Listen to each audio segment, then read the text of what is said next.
অবগত নেই, বিভিন্ন কলেজের যারা এখানে উপস্থিত আছেন, যারা নন টিচিং স্টাফ মেম্বার এবং আমাদের শোনা যাচ্ছে না। শোনা যাচ্ছে না? শোনা যাচ্ছে?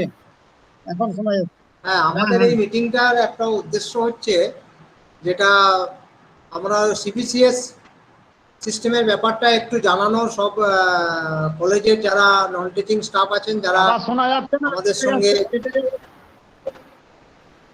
কেটে যাচ্ছে। হ্যালো, হ্যাঁ শুনতে পাচ্ছি স্যার। শোনা মাঝে মাঝে কোথায় ডিস্টার্ব হচ্ছে, কোথায় তাহলে? ভালো শোনা যাচ্ছে? হ্যাঁ স্যার শোনা যাচ্ছে, ভালো শোনা যাচ্ছে। না না শোনা যাচ্ছে, কোনো অসুবিধা হচ্ছে না, আপনি কন্টিনিউ করুন। আমি তাহলে আজকে যারা এখানে আমরা এখানে একটা উদ্দেশ্য নিয়ে আজকে মিলিত হয়েছি, যারা বিভিন্ন আমাদের বর্ধমান বিশ্ববিদ্যালয়ের ডিগ্রি কলেজে যারা নন টিচিং স্টাফ আছেন এবং আমাদের কলেজের প্রিন্সিপালরাও হয়তো এখানে আছেন, আমাদের ইসি মেম্বার স্বপনবাবু এখানে আছেন। আমাদের একটা উদ্দেশ্য হচ্ছে, এখানে কন্ট্রোলার সাহেব আছেন এবং কন্ট্রোলার ডিপার্টমেন্ট আমাদের বিশ্ববিদ্যালয়ের যারা কন্ট্রোলার ডিপার্টমেন্টের যারা অ্যাসিস্ট্যান্ট কন্ট্রোলার এবং অন্যান্য স্টাফ মেম্বাররা আছেন। আমাদের এখানে একটা ওয়ার্কশপ করার একটা চিন্তা ভাবনা করা হয়েছিল, যেটা কি আমাদের সিবিসিএস সিস্টেমে কীভাবে কাজকর্ম করা যায় সেই সম্বন্ধে একটু ওয়াকিবহাল করার জন্য আমার এখানে যারা উপস্থিত আছেন সবাইকে আজকে আমি বিশ্ববিদ্যালয়ের তরফ থেকে অনেক অনেক ধন্যবাদ জানাচ্ছি। এবং এই ওয়ার্কশপটা আপনাদের শোনা জরুরি, কারণ সামনে আমাদের সেমিস্টার সিবিসিএস সিস্টেমের সেমিস্টার 2, সেমিস্টার 4 এবং সেমিস্টার 6 এন্ড টার্ম পরীক্ষাগুলো বাকি আছে। আমরা অলরেডি প্রোগ্রাম আপনারা পেয়ে গেছেন কলেজগুলোতে। আমরা ইউজিসির যে গাইডলাইন, সেই গাইডলাইন মেনে আমরা 7 তারিখ থেকে পরীক্ষাগুলো আরম্ভ হবে। তার আগে 2 তারিখ থেকে বিভিন্ন কলেজে ফর্ম ফিল আপগুলো স্টার্ট হবে। তার আগে এই মিটিংটা আমরা চিন্তা ভাবনা করেছিলাম, এই মিটিংটা খুবই জরুরি আপনাদের সবার পক্ষে, একটা ওয়ার্কশপ টাইপের মিটিং। এবং এই মিটিংয়ে যাতে আপনারা সিবিসিএস সিস্টেমটা কীভাবে চালানো যাবে, কীভাবে কী করা যাবে সেই সম্বন্ধে বিশদভাবে আমাদের এখানে স্বপনবাবু আছেন এবং কন্ট্রোলার ডিপার্টমেন্টে কন্ট্রোলার সাহেব আছেন, অ্যাসিস্ট্যান্ট কন্ট্রোলার আছেন। সবাই এই ওয়ার্কশপে আপনাদের সঙ্গে সম্পূর্ণভাবে ডিসকাশন করবেন, আলোচনা করবেন। তাই ভিসি স্যারকে যেহেতু আমরা পাচ্ছি না, উনি হয়তো কোনো কাজে ব্যস্ত আছেন, তাই on behalf of Bardhaman university as a pro vice chancellor আমি এই ওয়ার্কশপটার উদ্বোধন করছি এবং আপনাদের সবাইকে এই ওয়ার্কশপে যে আলোচনা হবে সেই আলোচনায় অংশগ্রহণ করার জন্য অনুরোধ করছি। এবং এই ব্যাপারে আমি প্রথমে কন্ট্রোলার সাহেবকে বলবো একটু কিছু বলার পর, তারপরে স্বপনবাবুকে আমরা বলার জন্য অনুরোধ করব। এই বলে আমি কন্ট্রোলার সাহেবকে আজকের ওয়ার্কশপে যে আমার কি উপকারিতা বা কিভাবে করা হবে, কি হবে সেই সম্বন্ধে আপনি যদি একটু দৃষ্টিপাত করেন তাহলে খুব ভালো হয়। কন্ট্রোলার সাহেব। হ্যাঁ স্যার, ধন্যবাদ। আমি প্রথমে গুড আফটারনুন বলে শুরু করছি। প্রত্যেকে যারা এখানে উপস্থিত হয়েছেন, বিভিন্ন কলেজের আমাদের অফিসের স্টাফ, যারা বেসিক্যালি আমাদের পরীক্ষা সংক্রান্ত বিভিন্ন ব্যাপারের সঙ্গে সক্রিয়ভাবে যুক্ত থাকেন। আমি একটু পুরোনো দিনে যদি ফেরত যাই আর কি, প্রিভিয়াস অড সেমিস্টারের পরীক্ষাটি যখন হয়েছিল তার আগে আমাদের আপনাদেরই সঙ্গে in presence of the principal সাহেব এবং আমাদের vice chancellor sir, pro-VC sir এবং আদার আমার সেকশনের অফিসাররা ছিলেন, তাদের সম্মুখে আপনাদের বিভিন্ন সুবিধা অসুবিধা নিয়ে একটি মিটিং হয়েছিল। সেই মিটিংটাতে আপনারা অনেকে দাবি করেছিলেন যে আপনারা এই সিবিসিএস সিস্টেমটা সম্বন্ধে খুব একটা ভালো করে অনেক কিছু জানেন না বা অনেক ব্যাপারগুলো আপনাদের কাছে পরিষ্কার নয়। তো সেই ব্যাপারটা নিয়ে ভবিষ্যতে যদি কখনো একটা ওয়ার্কশপ অর্গানাইজ করা যায়, যাতে কিনা আপনারা এই ব্যাপারটা বিস্তারিতভাবে জানতে পারেন, যেহেতু কাজটা অ্যাকচুয়ালি কলেজের তরফ থেকে আপনারাই করেন। তো তখন ভিসি স্যার আপনাদেরকে বলেছিলেন যে নিশ্চয়ই আমরা আগামী দিনে এরকম ধরনের ওয়ার্কশপ করব, অবস্থাটা একটু যখন উন্নতি হবে তখন। কিন্তু দেখা গেল যে আমাদের লকডাউন সিচুয়েশনটা চালু হয়ে যাওয়ার পরে লকডাউনটা কিন্তু আর ওঠেনি আর কি। ইতিমধ্যেই আমাদের আগামী ইভেন্ট সার্ভিসের পরীক্ষা মানে 2, 4, 6 এই পরীক্ষাগুলো আসতে চলেছে, মানে যার ফর্ম ফিল আপ আপনার কালকে থেকে হয়তো শুরু হবে শিডিউল টেন্টেটিভ অনুযায়ী। তো সেই জায়গায় দাঁড়িয়ে তখন আমরা ডিসিশন নিলাম যে আর তো দেরি করা যায় না, তাহলে পরে এই সেমিস্টারের পরীক্ষাটাও হয়ে যাবে। তো তখন আমরা এই ওয়ার্কশপটা অনলাইন মোডেতে অর্গানাইজ করি। এবার অনলাইন মোডের কিছু রেস্ট্রিকশন আছে। সেই রেস্ট্রিকশন গুলো হলো, অনেকে একসঙ্গে মিটিং এ কথা বলতে চাইলে, দেখা করতে, নিজের অডিও এগুলোকে যদি অন করে রাখেন তাহলে কিন্তু টেকনিক্যাল কিছু সমস্যা হয়, অন্যের কথাবার্তা শোনা যায় না। প্রথম রিকোয়েস্ট হলো আপনাদেরকে, আপনারা আপনাদের অডিও এবং ভিডিওটাকে অফ করুন। ঠিক আছে, ভিডিওটাকে অফ করে দিন, অডিওটাকে মিউট করে রাখুন। যখন কেউ জিজ্ঞাসা করবেন তখনই একমাত্র আপনার সেই অডিওটাকে অন করতে পারবেন। এবার আমরা বলি যে প্রত্যেকটি কলেজ থেকে 2 জন করে অফিস স্টাফের আছে মিটিংটাতে, হয়তো সব কলেজ থেকে 2 জন আসবেন না, তো যদি ধরা যাক 1 জন করেও আসেন আর কি, প্রত্যেকে এই যে যারা আমাদের আপনাদের সামনে বক্তব্য রাখবেন আর কি, তারা যদি প্রত্যেকে বক্তব্য রাখার পর আপনাদের জিজ্ঞাসাগুলোকে আমরা অ্যাড্রেস করতে চাই, অনলাইন মোডে কিন্তু প্রচুর সময় চলে যাবে কোশ্চেন গুলোকে অ্যান্সার দেওয়ার জন্য। তা আমি একটা চিন্তা ভাবনা করেছি যাতে আমরা অর্গানাইজড ওয়েতে অল্প সময়ের মধ্যে আমরা গোটা জিনিসটাকে শেষ করতে পারি। তার জন্য আমি একটা ইন ব্রিফ আমি সিকোয়েন্স অফ ইভেন্ট, মানে কে কিরকম ভাবে বলবেন এই ব্যাপারটা বলে দেব, এবং প্রশ্ন উত্তরের ব্যাপারটা কিরকম ভাবে আপনারা করবেন সেটাও একটু ভালো করে নোট করে নিন। আমরা অ্যাকর্ডিংলি বক্তাদেরকে আমি বলতে অনুরোধ করব। সেটা হলো, আপনারা প্রথম কথা প্রত্যেকে নিজের ভিডিও এবং অডিওটাকে মিউট করে রাখবেন। 2 নম্বর হলো, কারুর কিছু জিজ্ঞাসা থাকলে যখন যিনি বক্তৃতা দেবেন, যখন যিনি যে জিনিসটা বলবেন সে সম্বন্ধে যদি কারুর জিজ্ঞাসা থাকে, আপনারা এখানে চ্যাট বক্সের মধ্যে আপনাদের কোশ্চেনটা চ্যাট বক্সের মধ্যে টাইপ করে পাঠাবেন, প্রোভাইডেড সেইখানে কলেজের নাম, আপনার নাম এবং কোশ্চেনটা এইটা পরিষ্কার করে লিখে আপনি পাঠাবেন। তা আপনারা যখন বক্তারা বক্তব্য রাখবেন আপনারা কিন্তু এই কোশ্চেন গুলো পাঠাতে থাকবেন। যখন বক্তব্য রাখা শেষ হয়ে যাবে, আমরা শেষ আধ ঘন্টা আমরা এটার জন্য রেখেছি যে এই যে কোশ্চেন গুলো ইন দা মিন টাইম এসে জড়ো হলো, সে যদি সবাই লিখে আগে থেকে জানিয়ে রাখেন তাহলে যেটা সুবিধা হবে, যেহেতু অনলাইনে আলাদা করে ইন্ডিভিজুয়ালি প্রত্যেককে অ্যাড্রেস করাটা একটু ডিফিকাল্ট, টাইম কনজিউমিং, সেই জন্য আমরা এই ব্যবস্থাটা আগে থেকে করে রেখেছি। এতে আপনারা যদি পাঠিয়ে রাখেন, আমরা সেই কোশ্চেন গুলো দেখে আপনাদের যখন বক্তব্যটা শেষ হয়ে যাবে তখন একজন একজন করে, তাদের অনেক কোশ্চেন হয়তো কমন পড়ে যাবে, কমন পড়ে যাওয়ার পরে সেই কোশ্চেনটা একবারই অ্যাড্রেস করে উত্তর দিয়ে দেওয়া হবে।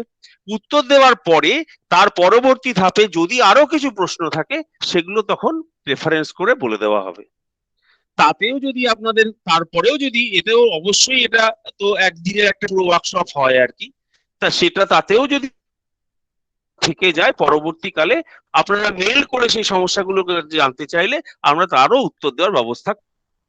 যাই হোক, আমি আর সময় নষ্ট করছি না, আমি প্রথমেই আমাদের ঘোষকরা কলেজের প্রিন্সিপাল সাহেব আমাদের স্বপন কুমার পান বাবু, তাকে আমি রিকোয়েস্ট করব যে তিনি কিছু যদি বলেন। আচ্ছা, গুড আফটারনুন।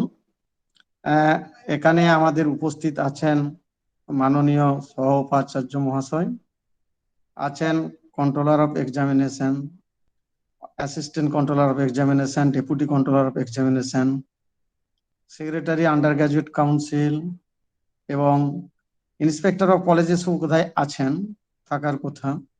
আর আরো যারা বিশ্ববিদ্যালয়ের তরফ থেকে আছেন তাদের প্রতি আমার আন্তরিক কৃতজ্ঞতা যে আপনারা এরকম একটি অ্যাওয়ারনেস প্রোগ্রামের আয়োজন করেছেন, এবং বিভিন্ন মহাবিদ্যালয় থেকে অধ্যক্ষ এবং শিক্ষাকর্মী বন্ধু যারা এসছেন তাদের প্রতিও আমার অভিনন্দন। তো আজকের যে অ্যাওয়ারনেস প্রোগ্রাম, এটা অ্যাকচুয়ালি এর আজ থেকে 3 বছর আগে করতে পারলে আমাদের ভালো হতো, কিন্তু আমাদের মনে হয়েছে বিশ্ববিদ্যালয়ের মাননীয় উপাচার্য, সহ উপাচার্য, কন্ট্রোলার এবং সকলেই, যে কলেজগুলোর যে প্রধান কাজ, যদিও teaching, learning, evaluation, academic activities, ঠিক একই সাথে কলেজগুলোর যে অফিস এবং অ্যাডমিনিস্ট্রেটিভ অ্যাক্টিভিটিস এবং অফিসের সাথে বিশ্ববিদ্যালয়ের যে সম্পর্ক, সেই সম্পর্কগুলো প্রকৃত অর্থে কোনো কলেজের হয়তো খুব এক্সপার্ট স্টাফ আছেন, খুব কম্পিউটার সেভি স্টাফ আছেন, কোনো কলেজে নেই, কিন্তু গোটা সিস্টেমটা যে কিভাবে রান করছে, আমরা যারা একটা সিস্টেমের মধ্যে আছি, আমি এখানে সমস্ত সহকর্মী বন্ধুদের বলি যে আমাদের এই যে শিক্ষা ব্যবস্থা, সেই শিক্ষা ব্যবস্থাটা একটা ন্যাশনাল লেভেলের সিস্টেম, তারপরে স্টেট লেভেলের সিস্টেম, তারপরে ইউনিভার্সিটি লেভেলের সিস্টেম, তারপর কলেজ লেভেলের সিস্টেম। মানে এগুলো প্রত্যেকের কিছু কিছু বৈশিষ্ট্য আছে, এবং অ্যাট দি সেম টাইম আমরা আবার বলি যে এগুলো, এই সিস্টেমটা একটা স্ট্রাকচারে বাঁধা আছে, একটা কাঠামো করা আছে, এবং সেই কাঠামোটিও খুব সুন্দরভাবে সাজানো আছে প্রত্যেকটি ইউনিট লেভেলে, university level, state level, national level. সেখানে অনেক একেবারে কিভাবে আমাদের কাজ করতে হবে, কার কি দায়িত্ব, কর্তব্য, কর্তৃত্ব, সবকিছু ব্যাখ্যা করা আছে। তৃতীয় হচ্ছে সেটা হচ্ছে যে স্ট্রাকচার এবং সিস্টেম যাই হোক, মূল অপারেশনটা কি, মূল কাজটা কি? মূল কাজটা হচ্ছে খুব, যে আমরা যদি এরকম ভাবে ফিরে যাই যে আমাদের যে কলেজগুলি, সেই কলেজগুলি হচ্ছে মেন স্ট্রিম জেনারেল এডুকেশনের কলেজ, অর্থাৎ মূল স্রোত বা মূল ধারার সাধারণ শিক্ষার, বলতে পারেন উচ্চ শিক্ষার, এগুলি প্রতিষ্ঠান। আমি একেবারে প্রথম থেকে কিছু কথা বলি সবার জন্য, যারা অনেকেই হয়তো কথাগুলি জানেন, তবুও বলি, অনেকে হয়তো না জানা থাকতে পারে। তো সেই মেন স্ট্রিম জেনারেল এডুকেশনটা, এই ব্যাপারে মানে আমার নিজের যেটা ফিলিংস, সেই ফিলিংসটা হচ্ছে এরকম যে আমরা ছোটবেলার থেকে বয়ঃক্রম অনুযায়ী একটা ধারাতে আমরা একদিকে বয়স বেড়েছে, আর একদিকে শিক্ষার যে বহর বেড়েছে, সাবজেক্ট এসছে, কোর্স এসছে, এগুলো সব এসছে, কিন্তু আমরা এখন যেটি আছি সেটি সত্যি বলতে জেনারেল ফার্স্ট ডিগ্রি কোর্স। এটা হচ্ছে আমাদের ছাত্রদের জন্য আমরা একটি ফার্স্ট ডিগ্রি কোর্স পড়াচ্ছি, এবং এই ডিগ্রি কোর্সটি একেবারে পরিষ্কারভাবে বাঁধা আছে। আমরা জানি, আমরা সাধারণ কলেজগুলিতে 2 রকমের প্রোগ্রাম থাকে, একটা হচ্ছে জেনারেলের প্রোগ্রাম, আর একটি হচ্ছে অনার্স সাবজেক্ট স্পেসিফিক প্রোগ্রাম। এখন আপনাদের মনে হতে পারে যে স্যার, সাবজেক্ট স্পেসিফিক প্রোগ্রাম কি, বা প্রোগ্রাম বলতে কি বোঝায়? প্রোগ্রাম বলতে আমাদের এই যে শিক্ষার বিষয় প্রচুর, এবং শিক্ষার যদি একেবারে এক কথায় বিষয় বলি, এক কথায় বিষয় হচ্ছে এই মহাবিশ্ব সম্পর্কে আমাদের ধারণা, এবং আমাদের মানুষদের সম্পর্কে, তাদের জীবন জীবিকা সম্পর্কে ধারণা, এগুলো হচ্ছে শিক্ষার বিষয়। এবং এর জন্য প্রচুর ফ্যাকচুয়াল ইনফরমেশনের শেষ নেই, সেগুলোকে আমাদের একটা শেপে আইডিয়া, নলেজ এইভাবে সাজানো আছে। তো এখন এই যে ফ্যাকচুয়াল ইনফরমেশন, এগুলো যদিও ডিসক্রিট, কিন্তু এগুলোকে ছড়ানো আছে। তাহলে ছড়ানো যদি থাকে, সেগুলোকে সমস্ত বিশ্বের জ্ঞান একটি।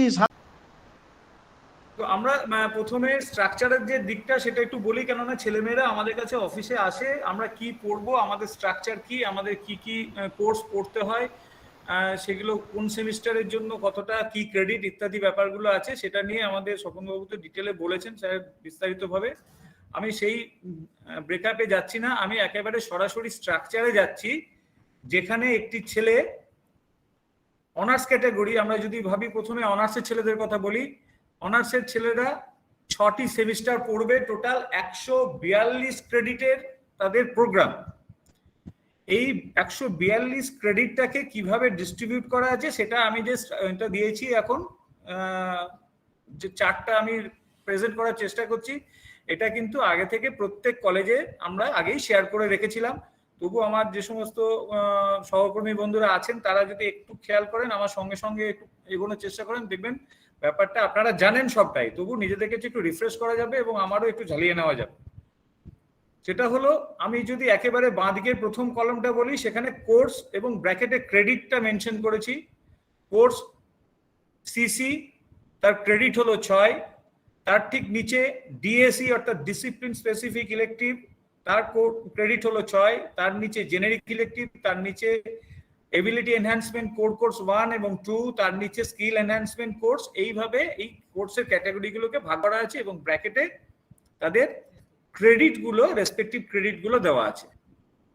এখন সেমিস্টার 1, 2, 3, 4, 5, 6 এই 6টি সেমিস্টারে আমরা যদি কোর্স এই লাইন ধরে এগোই, আমরা এই যে কোর্স ধরে যদি এগোই, তাহলে দেখতে পাবো একটি ছেলে সেমিস্টার 1-এ পড়ছে সিসি 1 এন্ড সিসি 2, সেমিস্টার 2-তে 3, 4, এইভাবে যেতে যেতে সেমিস্টার 6-এ 13 এবং 14, সেমিস্টার 6-এ গিয়ে সিসি 13 এবং 14, অর্থাৎ মোট 14টা কোর্স সে টোটাল প্রোগ্রামের মধ্যে পড়ছে।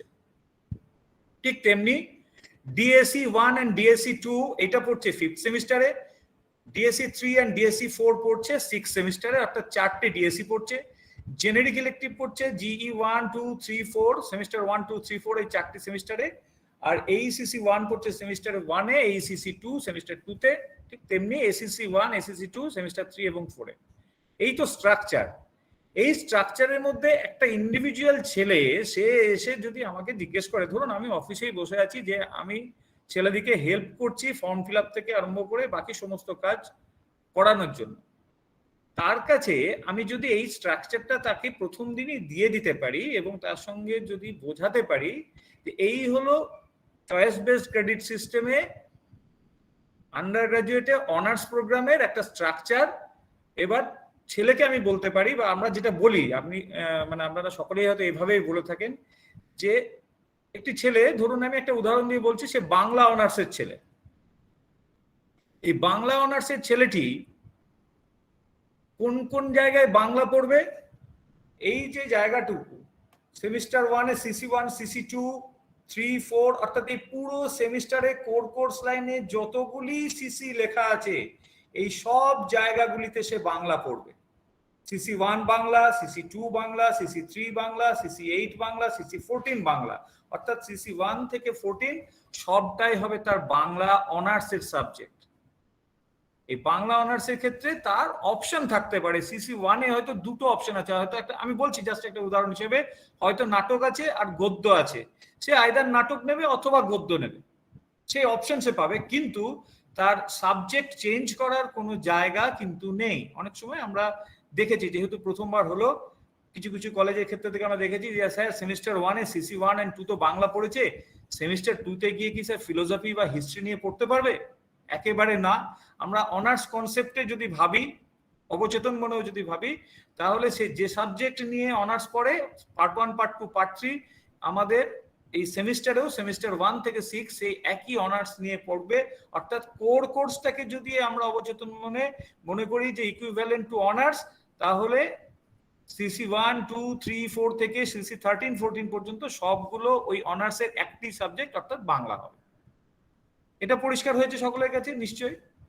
এরপরে আসছে পরের রোতে ডিএসি, অর্থাৎ ডিসিপ্লিন স্পেসিফিক ইলেকটিভ। একটি ছাত্র ডিসিপ্লিন স্পেসিফিক ইলেকটিভটা পড়বে সেমিস্টার 5 এবং সেমিস্টার 6-এ। সেমিস্টার 5-এ ডিএসসি 1, ডিএসসি 2 পড়বে এবং সেমিস্টার 6-এ গিয়ে ডিএসসি 3 এবং ডিএসসি 4 পড়বে। এখন এই ডিএসসিটা কি? ডিএসসিটাও হলো একটি বাংলা অনার্সের ছাত্র বা ছাত্রী, যেটা তার কোর্স, অর্থাৎ বাংলা অনার্সের জন্য কোর্স হচ্ছে তার বাংলা, ডিএসসিটাও হলো তার বাংলা।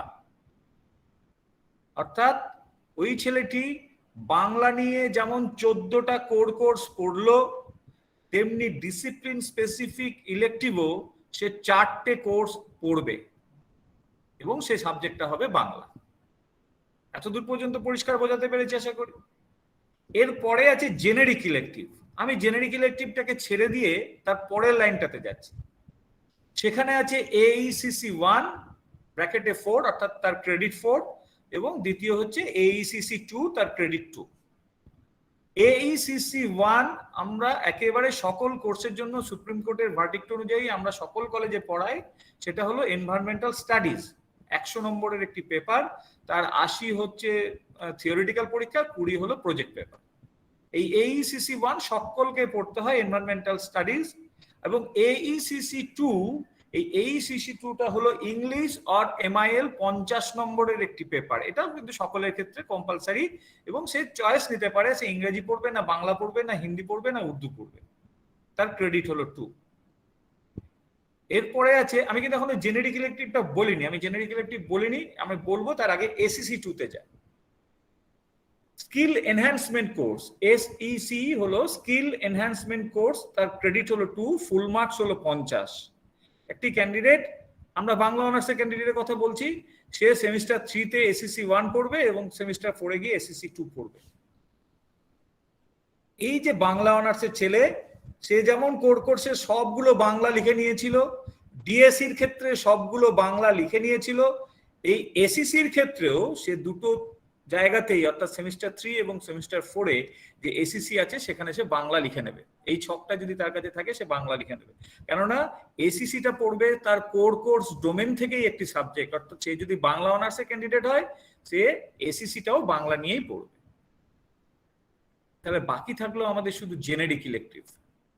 জেনেরিক ইলেকটিভ দেখছি আমরা 4টে আছে, GE1, GE2, GE3, GE4। একটি বাংলা অনার্সের ক্যান্ডিডেট সব বাংলা করে ফেলেছে, শুধু AECC 1 এর জায়গায় এনভায়রনমেন্টাল স্টাডিজ লিখেছে, AECC 2 এর ক্ষেত্রে সে চয়েস মতো বাংলা বা হিন্দি বা উর্দু বা ফ্রেঞ্চ নিয়েছে বা ইংলিশ নিয়েছে। এখন পড়ে থাকলো শুধু জেনেরিক ইলেকটিভ। জেনেরিক ইলেকটিভ সিলেকশনটা হলো ঠিক আমরা যারা 2+1 বা 1+1+1 মেথডে যারা পার্ট সিস্টেমে অফিসে কাজ করেছি, ছাত্রছাত্রীদের সঙ্গে কাজ করেছি, তারা নিশ্চয়ই খেয়াল করে দেখবেন একটা বাংলা অনার্সের ছেলে দুটো পাস কোর্সের সাবজেক্ট পড়তো, এটাও ঠিক তাই। কিন্তু ওখানে যেমন প্রিডিফাইন্ড ছিল, এখানে ছেলেদের হাতে একটা অপশন আমরা রেখেছি, অর্থাৎ ছেলে দুটো সাবজেক্টকে পড়তে পারে। সেমিস্টার 1, 2, 3, 4 এই 4টে সেমিস্টারের মধ্যেই তাকে পড়ে নিতে হবে। কিন্তু একটি ক্যান্ডিডেট এই জায়গাটাকে একটু মাইনরলি খেয়াল করার কথা আমরা বলবো, যে একটি ছেলে বাংলা, আমরা শুধু বাংলা অনার্সের কথা বলছি, সেই বাংলা অনার্সের ছেলেটি কি জেনারিক ইলেকটিভ নেবে? জেনারিক ইলেকটিভ নেবে আদার দ্যান বাংলা, অর্থাৎ সে যে কোর সাবজেক্ট যেটা নিয়েছে, যেটাতে সিসি পড়ছে, সেটা ছাড়া ওই কলেজে বাংলা অর্থাৎ আর্টস ফ্যাকাল্টির মধ্যে অ্যাফিলিয়েটেড যে যে সাবজেক্টগুলি কলেজে অ্যাভেলেবেল, সেই সাবজেক্টের গুলোকেই সে অপ্ট করবে, সে চুজ করবে, আগে মনে মনে ভাববে। আমি অনেক সেমিনারে গিয়ে বা ওয়ার্কশপে গিয়ে এই কথাটাই বলি, ঠিক আজও সেইভাবে বলতে চাইছি, যে ধরুন আপনার জায়গায় আমি বসে আছি, একটি ছেলে আমার কাছে এলো, বললো স্যার জিই কি নেব, আমি ঠিক এইভাবেই তাকে বোঝানোর চেষ্টা করব, বা বেটার ওয়েতে আপনারা আরো বোঝাতে পারেন, আমি হলে এইভাবে বোঝাবো যে বাবা তুমি বাংলা নিয়েছো, বাংলার কথাটা ভুলে যাও, বাকি যে কোনো আর্টসের দুটো সাবজেক্ট যেটা আমার কলেজে আছে সেটাকে দুটো হাতে ধরো, একটা হাতে মনে করো সংস্কৃত, একটা হাতে মনে করো মুঠো করো সংস্কৃত, আর একটা হাতে মুঠো করো ফিলোসফি। তাহলে আদার দেন বাংলা কোর্স ডিসিপ্লিন, বাংলা ছাড়া দুটো সাবজেক্ট নিলাম, একটা নিলাম সংস্কৃত আর একটা নিলাম ফিলোসফি। এই মুঠো থেকে এবার দুটো করে আঙুল বের করো, দুটো করে আঙুল বের করলে আমার মোট কটা আঙুল বেরোলো? 4টে আঙুল বেরোলো, অর্থাৎ সংস্কৃতের দুটো আঙুল বেরোলো, ফিলোসফির দুটো আঙুল বেরোলো। এবার এই দুটো আঙুল, এই দুটো হাতের মোট 4টে আঙুলকে তুমি এই যে GE1, GE2, GE3 যে কোনো জায়গায় লিখে ফেলো, অর্থাৎ তুমি তোমার পছন্দ মতো ঠিক করে নাও কোথায় কোনটা পড়বে। আবার একবার বলি, আদার দেন বাংলা ওই কলেজে যে সাবজেক্টটা পাস কোর্সের অ্যাফিলিয়েশন আছে সেখান থেকে ঠিক দুটো সাবজেক্টকে সে চুজ করবে, সেই দুটো সাবজেক্ট থেকে দুটো করে কোর্স বা পেপার তাকে পড়তে হবে, সেটা তার চয়েস অনুযায়ী হবে। ধরা যাক ওই বাংলা অনার্সের ক্যান্ডিডেট সেমিস্টার 1-এ জিইর ঘরে ফিলোসফি লিখলো, ড্রপ ডাউনে অনেকগুলো সাবজেক্ট থাকবে, ফিলোসফি লিখলো, অর্থাৎ ফিলোসফির পেপার 1 তাকে সেমিস্টার 1-এ পড়তে হবে। যখন সেমিস্টার 2 ফর্ম ফিল আপ করবে তখন সে বাংলাও ফিলোসফি তো পাবেই এবং সংস্কৃতও যদি সে অপ্ট করে, সে ধরা গেল সংস্কৃত অপ্ট করলো, তাহলে সে সেমিস্টার 2-তে গিয়ে সংস্কৃতের পেপার 2 পড়বে। সে কিন্তু বলতে পারবে না যে আমি সংস্কৃত তো প্রথমবার পড়ছি স্যার, আমি কেন সংস্কৃতের পেপার 1 পড়বো না। এটা বলা আছে যে সেমিস্টারের জন্য যে কোর্সটা ডিফাইন করা আছে তাকে সেই কোর্সটাই পড়তে হবে, অর্থাৎ সেই পেপারটাই তাকে পড়তে হবে। তাহলে সেই ক্যান্ডিডেট সেমিস্টার 1-এ ফিলোসফি পড়লো জিই 1, সংস্কৃত পড়লো জিই 2, সেমিস্টার 3-তে যখন ফর্ম ফিল আপ করবে তখন ড্রপ ডাউনে মাত্র দুটো অপশন পাবে, একটা ফিলোসফি আর একটা সংস্কৃত। সে যদি মনে করে না আমি জিই 3-তেও সংস্কৃত পড়ে নেবো, তাহলে জিই 3-তে যদি সংস্কৃত সে পড়ে নেয়, যখন সেমিস্টার 4 ফর্ম ফিল আপ করবে তখন তার কাছে আর কোনো অপশন থাকবে না, কেননা সে তো অল্টারনেটিভ সাবজেক্ট অর্থাৎ অনার্স ছাড়া দুটো সাবজেক্টের মধ্যে সংস্কৃত আর ফিলোসফি চুজ করেছিল, তার মধ্যে ফিলোসফিটা পড়েছিল সেমিস্টার 1-এ, আর সেমিস্টার 2-3-তে সংস্কৃতের দুটো পেপার সে পড়ে নিল, তাহলে বাকি থাকলো শুধুমাত্র ফিলোসফির একটা পেপার। এখন সেমিস্টার 4-এ গিয়ে জেনারিক ইলেকটিভ পড়ে সে ফিলোসফিটাকেই তাকে পড়তে হবে এবং তাকে পেপার 4 অর্থাৎ আমাদের টেকনিক্যালি বলতে গেলে কোর্স 4টাই তাকে পড়তে হবে। এটা গেল বিএ, বিএসসি এবং বিকম অনার্সের ক্যান্ডিডেটদের কোর্স স্ট্রাকচার। এই স্ট্রাকচারটা যেমন হিস্ট্রি বাংলার ক্ষেত্রে বললাম, একটা ফিজিক্স অনার্সের ছেলের ক্ষেত্রেও হতে পারে। ফিজিক্স অনার্সের ছেলেটা ঠিক কোর কোর্স ফিজিক্স পড়বে, ডিএসসি ফিজিক্স পড়বে, নিচে এসিসি ফিজিক্স পড়বে, এইসিসি 1 এইসিসি 2 তো ফিক্স হয়েই আছে। আদার দেন ফিজিক্স সে কেমিস্ট্রি আর হয়তো দেখা গেল সে জুলজি নিল, তাহলে কেমিস্ট্রি আর জুলজি দুটো দুটো করে পেপার সে তার পছন্দ মতো সাবজেক্ট মানে ঘরে সে বসিয়ে নেবে, দুটো কেমিস্ট্রি বসাবে, দুটো জুলজি বসাবে, সে কোথায় বসাবে এই চয়েসটা কিন্তু ছাত্রছাত্রীর হাতে। এটা গেল অনার্সের ক্ষেত্রে। ঠিক এইরকমই জেনারেলের ক্ষেত্রে, আরে বাবা এটা কোথায়, জেনারেলটা, হ্যালো শোনা যাচ্ছে, দেখা যাচ্ছে। হ্যাঁ দাঁড়ান, আমি কিন্তু আর দেখতে পাচ্ছি না যে জেনারেলটা খুলতে পারছি না। ঠিক আছে, আমি জেনারেলটা আরেকবার চেষ্টা করি ঠিক এইভাবেই। হ্যাঁ হ্যাঁ হ্যাঁ হ্যাঁ, আমি যেটা বোঝাতে চাইছি সেটা কি পরিষ্কার হচ্ছে? হ্যাঁ স্যার, কৃষ্ণেন্দু খুব ভালো হচ্ছে। পরিষ্কার হচ্ছে স্যার, খুব সুন্দর। কিন্তু আমি শেয়ারটা করতে পারছি না। কৃষ্ণবাবু খুব ভালো পরিষ্কার হয়ে গেছে। অসাধারণ বলছেন স্যার, আমি আরেকবার ট্রাই করি, আমি জেনারেলটা আরেকবার ট্রাই করি, দেখি একটু দেখে নিয়ে।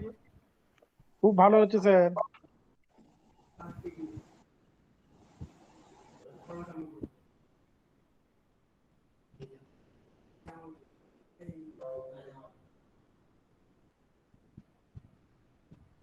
বিএ জেনারেল, এটা দেখা যাচ্ছে বিএ জেনারেল দেখা যাচ্ছে স্যার। হ্যাঁ দেখা যাচ্ছে স্যার, দেখা ঠিক যাচ্ছে। আছে। তাহলে আমরা ঠিক যেমন বিএ অনার্স এর ক্ষেত্রে আমরা যেভাবে স্ট্রাকচার নিয়ে আলোচনা করলাম, বিএ জেনারেলের ক্ষেত্রেও একটু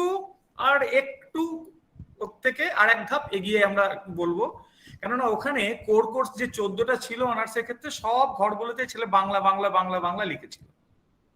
এখানেও ঠিক একই রকম স্ট্রাকচার, যেখানে একটি ক্যান্ডিডেট সেমিস্টার 1-এ পড়ছে। দেখুন এখানে একটু মাইনরলি খেয়াল করে দেখবেন, CC 1A, CC 2A, CC 1B, CC 2B এরকম লেখা আছে, অর্থাৎ সেমিস্টার গুলোতে 4টে সেমিস্টারে 1 2 3 4 এরকম লেখা আছে, মানে 1 and 2 আর ABCD লেখা আছে। একটু যদি বোঝার সুবিধার জন্য আমরা ধরে নিই 1 মানে সাবজেক্ট 1 আর 2 মানে সাবজেক্ট 2। 1 মানে হলো সাবজেক্ট 1, 2 মানে হলো subject 2, R A B C D যদি ধরে নিই মনে মনে যে এটা পেপার, অর্থাৎ এ মানে ফার্স্ট পেপার, বি মানে সেকেন্ড পেপার, সি মানে থার্ড পেপার, ডি মানে ফোর্থ পেপার।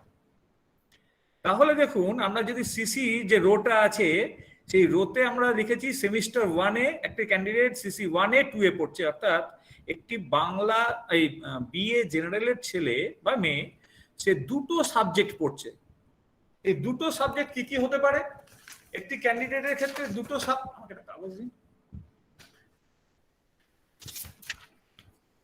এই দুটো সাবজেক্টের ক্ষেত্রে সে পড়ছে ধরে নিলাম বাংলা এবং ফিলোসফি। ফার্স্ট কোর্সের তাহলে দুটি সাবজেক্ট, বাংলা আর ফিলোসফি। তাহলে সিসি 1A হলো বাংলা, মানে সাবজেক্ট 1 বাংলা, সাবজেক্ট 2 ফিলোসফি। তাহলে সেমিস্টার 2 তে গিয়ে সে কি করবে? 1 এর জায়গায় সে বাংলায় লিখবে এবং বি বলতে সে বুঝবে সেকেন্ড পেপার, 2B বলতে বুঝবে ফিলোসফি সেকেন্ড পেপার। সেমিস্টার 3 তে গিয়ে বুঝবে 1 মানে তো আমার ক্ষেত্রে বাংলা, আর সি মানে হলো থার্ড পেপার, অর্থাৎ Bangla third paper, philosophy third paper. তেমনি সেমিস্টারে 4 এ গিয়ে বাংলা ফোর্থ পেপার এবং ফিলোসফি ফোর্থ পেপার। অর্থাৎ 1 যদি সাবজেক্ট 1 বাংলা হয় এবং 2 যদি সাবজেক্ট 2 ফিলোসফি হয়, তাহলে ABCD 4টে পেপার আমরা 4টে সেমিস্টারের ক্ষেত্রে একটি ক্যান্ডিডেটকে এই ছকের মধ্যে লিখে নিতে বলবো। তাহলে সে পরিষ্কার বুঝতে পারবে আমাকে কোন সেমিস্টারে কোর কোর্সে কোন কোন সাবজেক্টগুলো এবং কোন কোন পেপার আমাকে পড়তে হবে। এবং এই যে একটি আবারও সেই একই সমস্যা হয় অনেক সময়, আমাদের আন্ডারস্ট্যান্ডিং এ অসুবিধার জন্য অনেক সময় আমরা বলি, ছেলেমেয়েরা বলে যে স্যার সেমিস্টার 1 এ বাংলা ফিলোসফি পড়েছি, তো সেমিস্টার 2 তে গিয়ে কি স্যার সংস্কৃত আর হিস্ট্রি পড়তে পারবো না, কোর সাবজেক্ট? আবারও বলি, কোর সাবজেক্ট কিন্তু চেঞ্জ করা যাবে না। কোর কোর্স অর্থাৎ ওই যে প্রথম রো, এই কোর কোর্সে কিন্তু চেঞ্জ করার কোনো জায়গা নেই। যে সাবজেক্ট 1 and 2 তে ফিক্স করলাম সেটা আমরা কোর্স সাবজেক্টে 4টে সেমিস্টারেই পড়বো এবং টোটাল কোর্স পড়বো 8টা, টোটাল ক্রেডিট 6 × 8 48। তাহলে প্রথম রোটা আমরা শেষ করতে পারলাম। দ্বিতীয় রো বাদ দিয়ে আমি এখন তৃতীয় রোতে আসছি, ডিসিপ্লিন স্পেসিফিক ইলেকটিভ। ঠিক অনার্সেরটা যেমন আমরা বলেছিলাম যে ডিসিপ্লিন স্পেসিফিক ইলেকটিভ বাংলা অনার্সের ছেলেরা যেমন বাংলাই পড়ছে, এক্ষেত্রেও ঠিক তাই। সেমিস্টার 5 and সেমিস্টার 6 এ গিয়ে দেখুন 1A 2A এবং 6 এ গিয়ে ডিএসসি 1B ডিএসসি 2B। এই 1টা আমরা কি বলেছিলাম পাস কোর্সের এই ছেলেটির ক্ষেত্রে বাংলা, আর 2 নম্বর সাবজেক্টটা ছিল ফিলোসফি, অর্থাৎ সেমিস্টার 5 এ গিয়ে ডিএসসি 1 এর ক্ষেত্রে সে লিখবে বাংলা ফার্স্ট পেপার এবং ডিএসসি 2 এর জায়গায় সে লিখবে ফিলোসফি ফার্স্ট পেপার। ঠিক তাই সেমিস্টার 6 এ গিয়ে DSC 1B and DSC 2B লিখছে, ডিএসসি 1 এর জায়গায় সে লিখবে বাংলা, আর বি মানে হলো সেকেন্ড পেপার অর্থাৎ বাংলা সেকেন্ড পেপার এবং philosophy second paper, DSC 1B এবং ডিএসসি 2B। অর্থাৎ ঠিক অনার্সের মতো ডিএসসিটাও হবে কোর সাবজেক্টেরই অংশ। যে সাবজেক্টগুলো তার কোর ডিসিপ্লিন ছিল, অনার্সের ক্ষেত্রে একটাই সাবজেক্ট ছিল বলেছে, বাংলারই 2টো পেপার বলেছিল, কিন্তু এখানে তার কোর সাবজেক্ট হলো 2টো, সেই কারণে সে 2টো পেপার ডিএসসি করবে। ডিএসসি 1 এ বাংলা এবং ডিএসসি 2A হলো ফিলোসফি, তেমনি ডিএসসি 1B হলো Bangla second paper, DSC 2B হলো ফিলোসফি সেকেন্ড পেপার। এর পরের রোটাতে আছে AECC 1 এবং AECC 2। আমি এখনো জেনেরিক ইলেকটিভ নিয়ে বলছি না, আমি বলিনি কিন্তু ল্যাঙ্গুয়েজ সিসি মানে দ্বিতীয় রোটা নিয়ে। তার আগে আমরা AECC 1 এবং AECC 2 অনার্সের ক্ষেত্রে ঠিক যেমন ছিল, আমার জেনারেল ক্যান্ডিডেটের ক্ষেত্রেও AECC 1 অর্থাৎ এনভায়রনমেন্টাল স্টাডিজ পড়বে, AECC 2 পড়বে ইংলিশ আর MIL অর্থাৎ হিন্দি, উর্দু, বেঙ্গলি, ফ্রেঞ্চ, এই সাবজেক্টগুলো সে চুজ করবে। 50 নম্বরের পেপার, 2 ক্রেডিট। এরপরে আমরা চলে যাচ্ছি এসিসির ক্ষেত্রে। এসিসিটা কি অনার্সের জন্য বলেছিলাম না, এসিসিটা হলো স্কিল এনহ্যান্সমেন্ট কোর্স, অর্থাৎ বাংলাতে বলতে গেলে সেটা বোঝায় হাতে কলমে পড়ার করে খাওয়ার কিছু একটা ব্যবস্থা করা। এমন কিছু কোর্স যেগুলো প্র্যাকটিক্যালি আমাদের লাইফে কিছু ছেলেদিকে এনরিচ করা, যাতে সে করে কমবে কিছু একটা মানে করতে পারে, কাজ করতে পারে। সেই হিসেবে এসিসিটা কোন ডোমেন থেকে আসবে, যেমন অনার্সের ক্ষেত্রে এসেছিল, এক্ষেত্রেও ঠিক তাই, এসিসিটা হবে তার কোর সাবজেক্ট থেকে। এবার কোর সাবজেক্ট কোনটা? কোর সাবজেক্ট তো প্রথমেই আমরা ঠিক করে দিয়েছি বাংলা এবং ফিলোসফি। সাবজেক্ট 1 হলো বাংলা, সাবজেক্ট 2 হলো ফিলোসফি। আরো 2টো কোর্স সাবজেক্ট আছে যেটা আমি যখন ছেড়ে এসেছিলাম, সেটা হলো দেখুন দ্বিতীয় রোতে লেখা আছে ল্যাঙ্গুয়েজ সিসি 1 and 2 ব্র্যাকেটে 6, অর্থাৎ এখানে ল্যাঙ্গুয়েজ কোর কোর্স করতে হয়।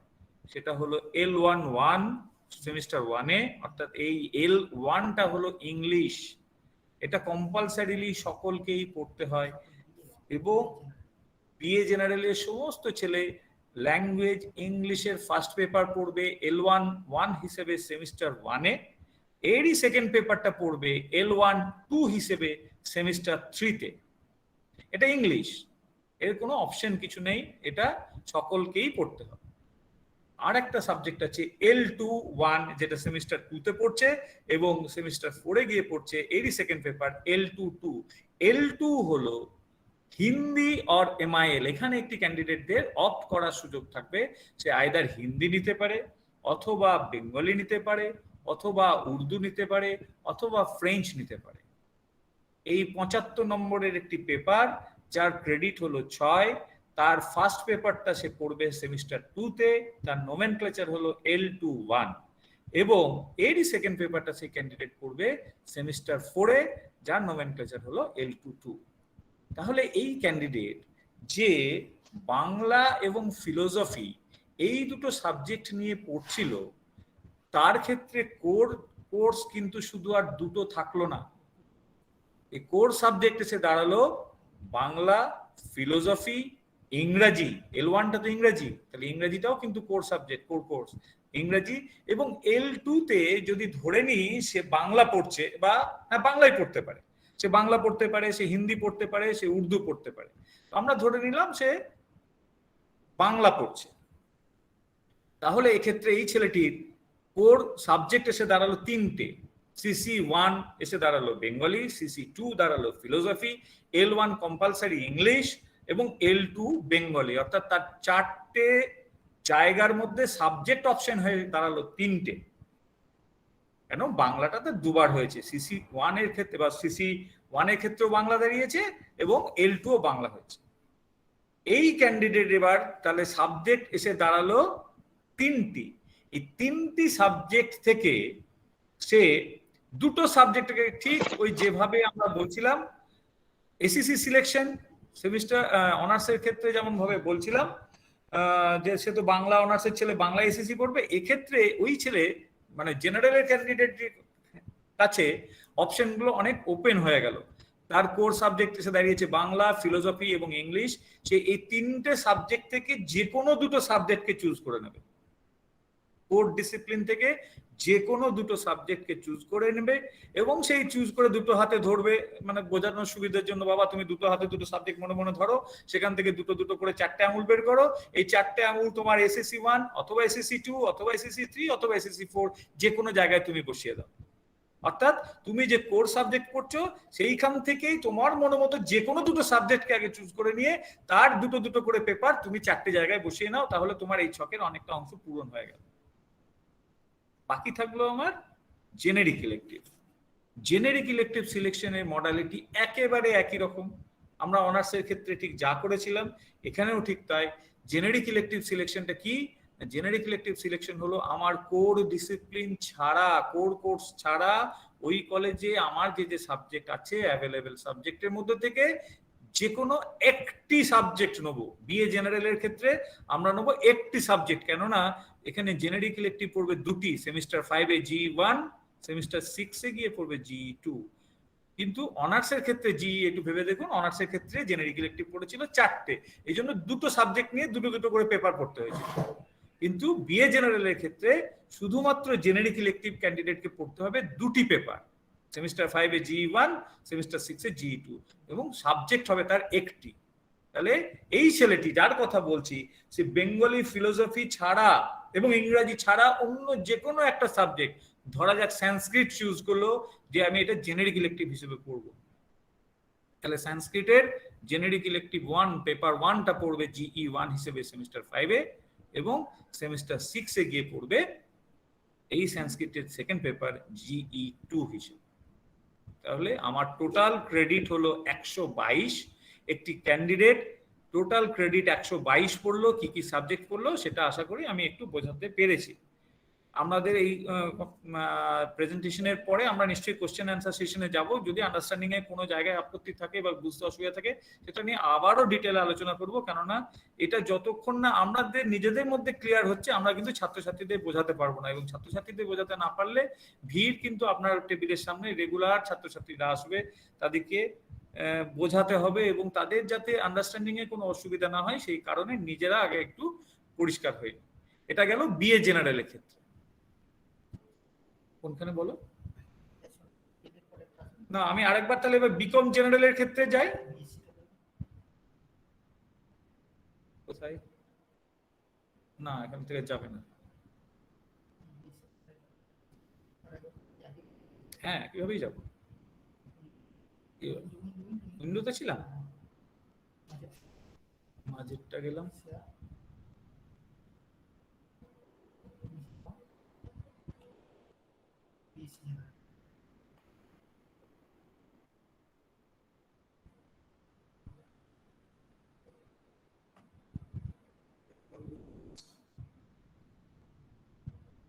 BSc general.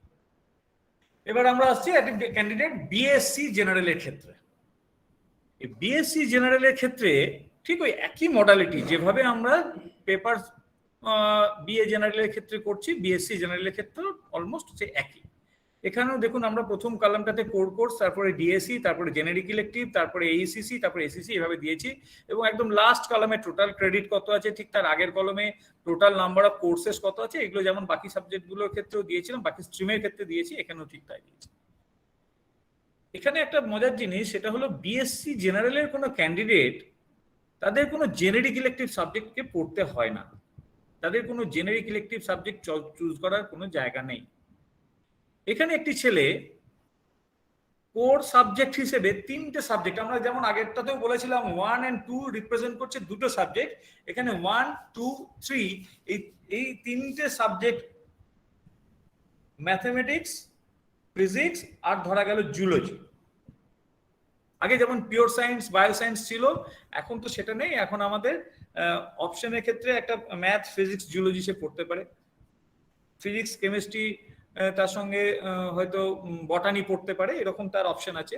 কিন্তু সেই যে তিনটি সাবজেক্ট সে প্রথমে চুজ করবে, এই বিএসসি জেনারেল ক্যান্ডিডেট সে প্রথমেই 1, 2 and 3 তিনটেকে যদি সে নাম দিয়ে নেয় যে 1 নম্বর ম্যাথামেটিক্স, 2 নম্বর ফিজিক্স এবং 3 নম্বর জুলজি, তাহলে এই যে ছকটা আমরা দেখতে পাচ্ছি, সেক্ষেত্রে পেপার আর ABCD যদি পেপার 1, পেপার 2, পেপার 3 এবং পেপার 4 হয়, তাহলে প্রথম রোটা সে ফিল আপ করে নিতে পারবে। অর্থাৎ প্রথম ঘরে সেমিস্টার 1 এর ক্ষেত্রে সে লিখে নিতে পারবে ম্যাথামেটিক্স সেমিস্টার ফার্স্ট পেপার, তার ঠিক নিচেই লিখবে CC2 এর জায়গায় ফিজিক্স ফার্স্ট পেপার, এবং CC3 এর জায়গায় লিখবে জুলজি ফার্স্ট পেপার।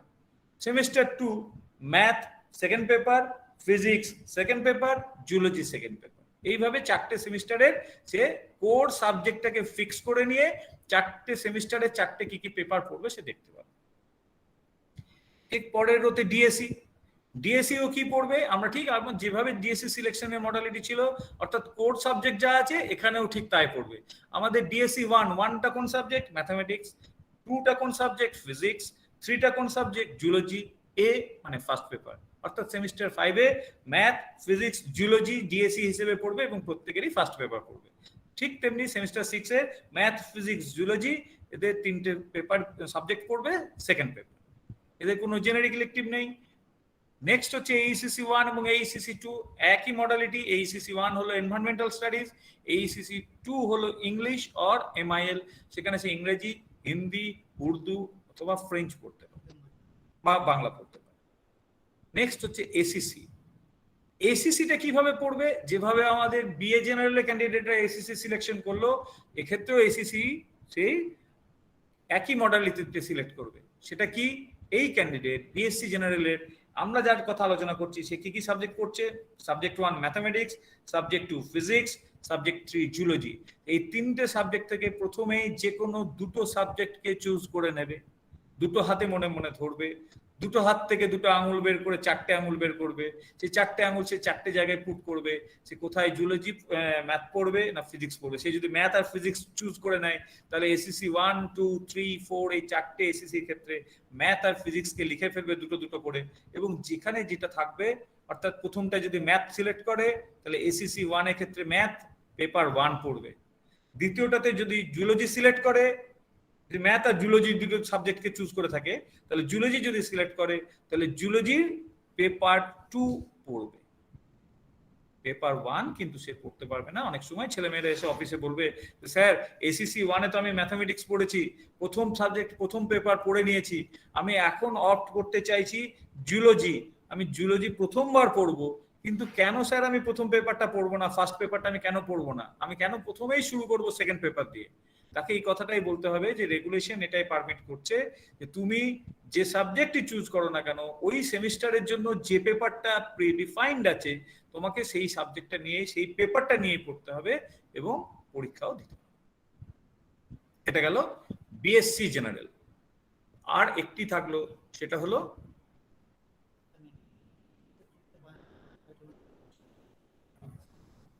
আচ্ছা উইন্ডো থেকে আমরা যাচ্ছিলাম তাই তো, উইন্ডো শেয়ার বিকম জেনারেল, এটা হলো বিকম জেনারেল হয়ে গেছে। বিকম জেনারেল, বিকম এর ক্ষেত্রে অপশনের কোনো জায়গা খুব একটা কিছু আমাদের ওপেন করা নেই। বিকম এর সিলেবাসে যা যা আছে আমাদের বিকম জেনারেলে ঠিক সেই জায়গায় যেতে হয় এবং বিএ জেনারেলের ক্ষেত্রে সাবজেক্ট পেপার চয়েসের ক্ষেত্রে যেমন অনেকগুলো অপশন থাকে, সে বাংলা, ফিলোসফি, হিস্ট্রি, সংস্কৃত, পল সায়েন্স, এতগুলো সাবজেক্ট থেকে সে চুজ করতে হয়। এখানে একেবারে প্রিডিফাইন্ড তার সাবজেক্ট কি হবে, সিলেবাস স্ট্রাকচারে ডিটেলে দেওয়া আছে যে তাকে সেমিস্টার 1-এ কোর্সে কি পড়তে হবে, ট্যাক্স পড়তে হবে নাকি অ্যাকাউন্টে পড়তে হবে নাকি অডিটিং পড়তে হবে, ওটা পরিষ্কার করে বলা আছে এবং সেখান থেকে তার অপশনের কোনো জায়গা কিন্তু কিছু নেই। অর্থাৎ বিকম জেনারেলের ছেলেরা সিলেবাসে যেটুকু বলে দেওয়া আছে সেই জায়গাটুকু পড়তে হবে। বিএ জেনারেলের সঙ্গে বিকম জেনারেলের তফাৎ হলো ল্যাঙ্গুয়েজের ক্ষেত্রে তাদের L2 সাবজেক্টটা নেই, তাদের L1টা আছে। সেমিস্টার 1-এ L1 আছে এবং এরই সেকেন্ড পেপার অর্থাৎ ইংরেজি সেকেন্ড পেপারটা সেমিস্টার 3-তে পড়তে হবে। বিএ জেনারেলের ক্ষেত্রে যেমন সেমিস্টার 2-তে L2-1 পড়ছিল এবং সেমিস্টার 4-এ গিয়ে L2-2 পড়ছিল, এদের এগুলো নেই। এই স্ট্রাকচার থেকে বোঝা যাচ্ছে যে সিসি কি পড়ছে, L1 কি পড়ছে। ঠিক আছে, এটা আর ডিএসসি 1, ডিএসসি 2, ডিএসসি 3, ডিএসসি 4 এই চারটে ডিএসসি সেমিস্টার 5-6-এ পড়তে হবে। কি সাবজেক্ট পড়তে হবে সেটাও কিন্তু সিলেবাসের স্ট্রাকচারে পরিষ্কার বলা আছে। এদের যে জেনারিক ইলেকটিভ আদার দেন, যেমন আমাদের একটা বাংলা জেনারেল বা বাংলা ফিলোসফির ক্ষেত্রে ওই সাবজেক্ট ছাড়া অন্য সাবজেক্ট নিয়ে জেনারিক ইলেকটিভ পড়তে হচ্ছিল, এক্ষেত্রে অত জটিলতার জায়গা কিছু নেই, কেননা বিকম জেনারেলের সিলেবাসে একেবারে পরিষ্কার জেনারিক ইলেকটিভ 1 কি পড়তে হবে সেমিস্টার 2-তে সেটা যেমন বলা আছে, সেমিস্টার 6-এর ক্ষেত্রেও গিয়ে সেটা বলা আছে। বাকি থাকলো এইসিসি 1, এইসিসি 2, এটা তো সকলের ক্ষেত্রে এক। প্রথমে একটা এইসিসি 1 হলো এনভায়রনমেন্টাল স্টাডিজ, এইসিসি 2 হলো ইংলিশ আর এমআইএল, সেক্ষেত্রেও তাদের অপশন আছে। কিন্তু এসিসি 2 মানে এসিসি যেটা অর্থাৎ সেমিস্টার 3-তে এসিসি 1, সেমিস্টার 4-এ গিয়ে এসিসি 2, 3 আর সেমিস্টার 6-এ গিয়ে এসিসি 4, এই এসিসি গুলোও কিন্তু পরিষ্কার করে সিলেবাসে বলা আছে ছেলেদের অপশনের কোনো জায়গাটা খুব একটা কিছু নেই। অর্থাৎ বিকম জেনারেলের ছেলে মেয়েদের নিয়ে আমার অফিসে এসে আমার অফিসে ছেলে মেয়েদের জিজ্ঞাসার জায়গাটা কিন্তু অনেকখানি রেস্ট্রিক্টেড হয়ে গেছে। তাদের ক্ষেত্রে অপশন নেওয়ার জায়গা যেমন নেই, তাদের তেমনি ভুল হওয়ার সম্ভাবনাটাও অনেকটা কম। সমস্যা হয় বিএ এবং বিএসসি জেনারেলের ছেলেদের নিয়ে, এটাই আমাদের অফিসে আসেন, আপনাদের কাছে বিরক্ত করে বারবার করে, তাদের বুঝতে অসুবিধা হয়। সুতরাং ওই বিএ এবং বিএ জেনারেলের এই স্ট্রাকচার যেটা আমরা এখন স্ক্রিন শেয়ার করে বোঝানোর চেষ্টা করলাম, এটা করে যদি আমরা রিপ্রেজেন্ট করতে পারি, প্রথমেই যদি ছেলেদিকে কলেজ থেকে যদি দেওয়ার যদি কোনো ব্যবস্থা থাকে বা যদি কোনো বোর্ডে এরকম লাগিয়ে দেওয়া থাকে, ছেলেটা নিজেদের মতো করে সুবিধা মতো করে সে যদি নিজের খাতাতে বা নিজের একটি পেপারে এরকম ভাবে লিখে নেয়, তাহলে তার ক্ষেত্রেও যেমন সুবিধা হবে, পরবর্তীকালে ফর্ম ফিল আপ করাতে আমাদের অফিস যারা কাজ করি তাদেরও কিন্তু সুবিধা হবে বলে এটা আমার মনে হয়। এটা গেল বিএ অনার্স জেনারেল এবং BSc general, BA BSc BCom অনার্সের গল্প, বিএ জেনারেল, বিএসসি জেনারেল এবং বিকম জেনারেল।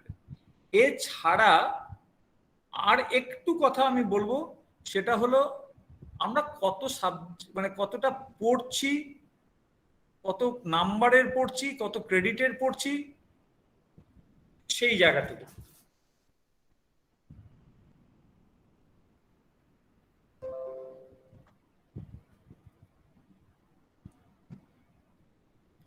এই যে প্রোগ্রাম স্ট্রাকচার অনার্স এবং জেনারেল, এইটা ইন জেনারেল একটা যদি স্ট্রাকচার আমার চোখের সামনে থাকে, তাহলে দেখতে পাবো একটা বিএসসি অনার্সের ছেলে কোর কোর্স করছে 14টা, ডিএসসি 4টে, জেনারিক ইলেকটিভ 4টে, এবিলিটি এনহ্যান্সমেন্ট 2টো এবং এসিসি 2টো। বিএসসি জেনারেল তেমনি 12, 6, এদের কোনো জেনারিক ইলেকটিভ নেই, এইসিসি 2টো এবং এসিসি 4টে। অর্থাৎ বিএসসি অনার্সের ছেলেরা টোটাল পড়ছে 26টি কোর্স, জেনারেল ছেলেরা পড়ছে 24টা কোর্স। বিএ এবং বিকমের ক্ষেত্রেও ঠিক তাই।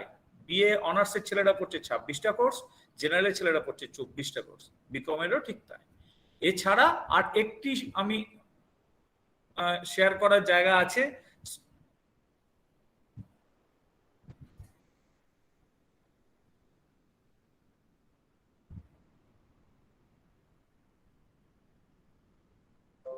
সেটা হলো ক্রেডিট ডিস্ট্রিবিউশন। ক্রেডিট ডিস্ট্রিবিউশনটা কি?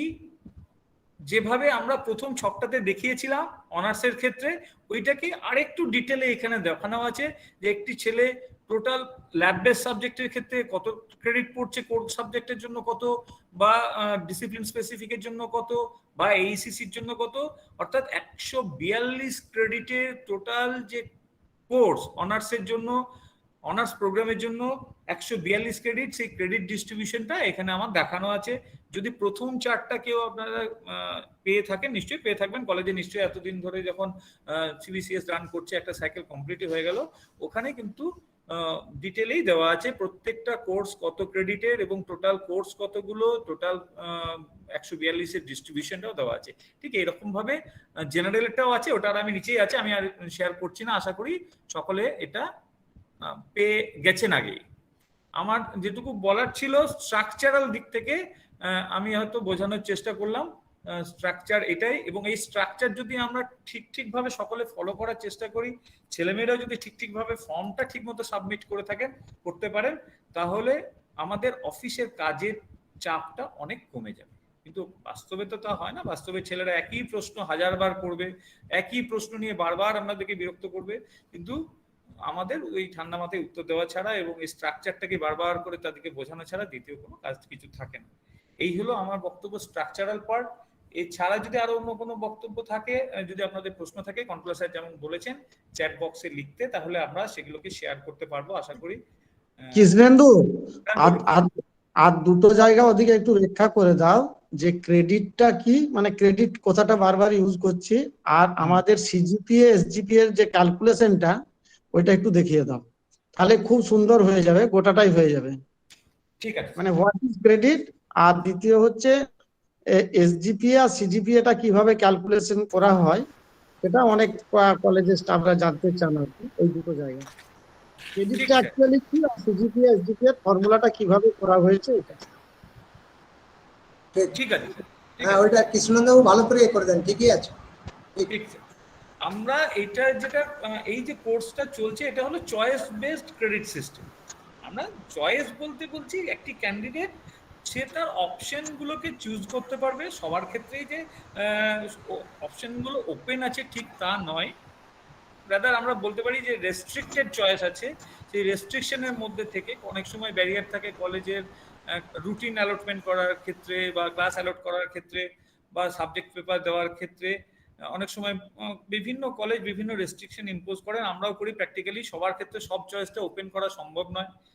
ট্রু সেন্সে যেটা চয়েস, সেই চয়েসটা আমরা এখানে দিতে পারি না, কিন্তু রেস্ট্রিকশনের মধ্যে থেকেই যেটা দিই সেগুলো হলো একটি ছেলে ওই যে এসিসি সিলেকশন কিভাবে করবে, জেনারিক ইলেকটিভ সিলেকশন কিভাবে করবে, সেই চয়েসগুলো দিই, সেই সাবজেক্টগুলোকে সে চুজ করে। এখন ক্রেডিট, নতুন একটা কথা আমাদের কাছে এসছে। ক্রেডিট কথাটা কি? Choice based credit system. Credit কথাটার অর্থ হলো একটি নিউমেরিক্যাল ভ্যালু। সেটা কিভাবে মেজার করব, আমরা ডেফিনিশনটাকে একটু রিড আউট করি। Credit, a numeric value, is the unit by which the weight of a course is measured. Course বলতে একটা পেপার, আমরা যেটাকে পেপার বলতাম এখানে কোর্স বলছি। তো credit, a numeric value, is the unit by which the weight of a course is measured. One credit is equivalent to 1 hour of teaching. এক credit বলতে বোঝাচ্ছি 1 ঘন্টার একটি ক্লাস। সেটা কি ক্লাস? Theoretical or tutorial. যদি থিওরিটিক্যাল অর টিউটোরিয়াল হয় সেটা হলো 1 ঘন্টার একটা ক্লাস নেওয়া, মানে হলো 1 credit. Or 2 hours of practical work or field work per week in a semester. যদি থিওরিটিক্যাল ক্লাস হয় আর টিউটোরিয়াল ক্লাস হয়, তার মানে 1 ক্রেডিট মানে সপ্তাহে 1 ঘন্টার একটা ক্লাস অ্যালট করা। আর প্র্যাকটিক্যাল হলে 1 ক্রেডিট মানে 2 ঘন্টার একটা ক্লাস অ্যালট করা। অর্থাৎ আমরা যে কোর কোর্সের কথাগুলো বললাম 6 ক্রেডিট, অর্থাৎ বাংলা অনার্সের ক্রেডিট হলো কোর কোর্সে 6 ক্রেডিট। কথাটার অর্থ হলো একটি ক্যান্ডিডেট একটি সপ্তাহে, যেহেতু এটা নন ল্যাব সাবজেক্ট, তাহলে 6 ঘন্টার সে থিওরিটিক্যাল আর টিউটোরিয়াল ক্লাস তার জন্য আমাকে অ্যালট করতে হবে। যদি প্র্যাকটিক্যাল হয়, ফিজিক্স হয়, ফিজিক্সের যদি প্র্যাকটিক্যাল থেকে থাকে তাহলে 2 ঘন্টা। ক্রেডিট যদি তার 4 হয় তাহলে 4 দুগুণ 8 ঘন্টা ক্লাস তাকে অ্যালট করতে হবে। যদি 6 ক্রেডিটেরই হয়ে থাকে, টোটালটাই যদি প্র্যাকটিক্যাল হয়, অর্থাৎ 1 ক্রেডিট প্র্যাকটিক্যাল মানে 2 ঘন্টার ক্লাস। আমার কোর্স স্ট্রাকচারে যেমন যেমন ক্রেডিট মেনশন করা আছে, ঠিক ঠিক সেইভাবে একটা সপ্তাহে আমাকে ওই পরিমাণ ক্লাসের সময় তার জন্য বরাদ্দ করতে হবে। ফিলোসফি অনার্সের একটি ছেলে 6 ক্রেডিটে ক্লাস করছে মানে সপ্তাহে সে 6 ঘন্টা থিওরিটিক্যাল ক্লাস করার জন্য তাকে সুযোগ আমাকে দিতে হবে। এই হলো ক্রেডিট। এরপরে টোটালটা হচ্ছে 15টা সপ্তাহ। 15টা সপ্তাহ উল্লেখ করে দাও একটু, যে 15 উইকস কমপ্লিট করলে তার ফুল 1 ক্রেডিট হবে। 6 ক্রেডিটে 6 15 90 হবে আর কি। ঠিক স্যার, মানে 90টা ক্লাস হলে তবেই তার 6 ক্রেডিট সম্পন্ন হবে। মানে 15টা উইকের আমাদের প্রোগ্রাম, একটা সেমিস্টার মানে 6 ডেজ 15 উইক প্রোগ্রাম। 90 দিন মিনিমাম। হ্যাঁ স্যার, না, যদি ওটা 5 দিনের সপ্তাহ হয় তাহলে 5 18 90, আর 6 দিনের সপ্তাহ হলে 6 15 90। এই ক্লাসটা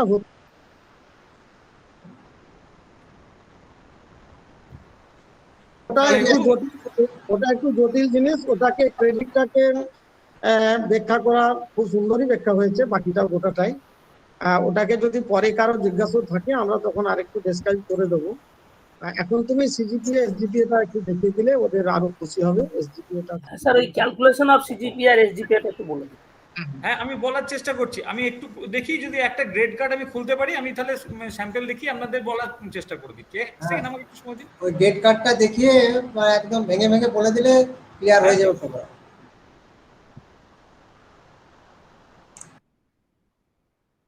একটু স্যার আমি একটু খুলে নিই, যদি দেখি খুলতে পারছি আমি দেখে দিচ্ছি।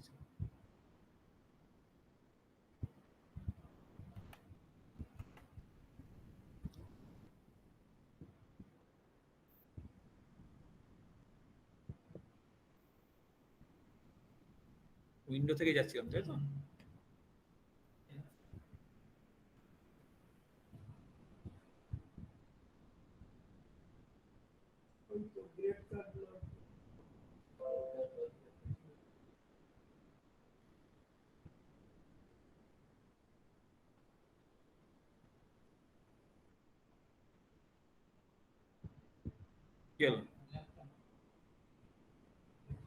গ্রেড কার্ডটা আসেনি না?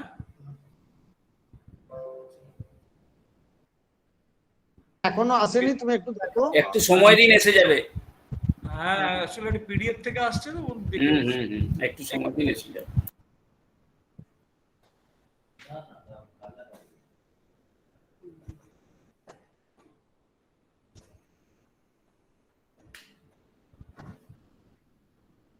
আমি আরেকবার দেখি।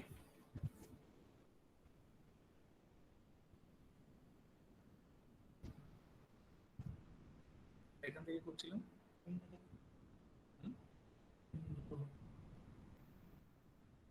উইন্ডো না, মাঝখানটা নেই না, এটা সে নেই তো। আরে এটা নয় তো সেটা না।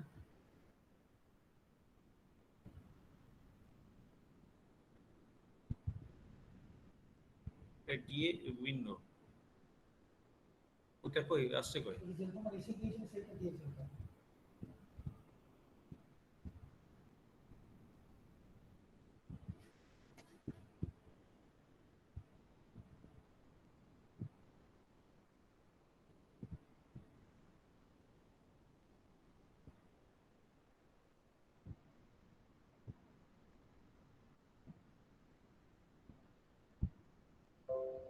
এটা সেটা নয় তো।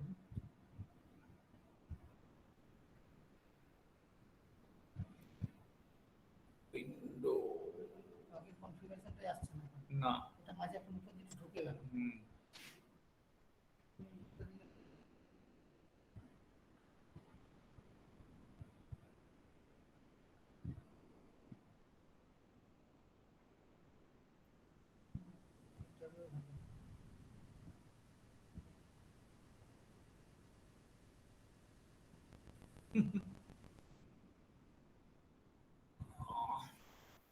খুব ভালো হতো।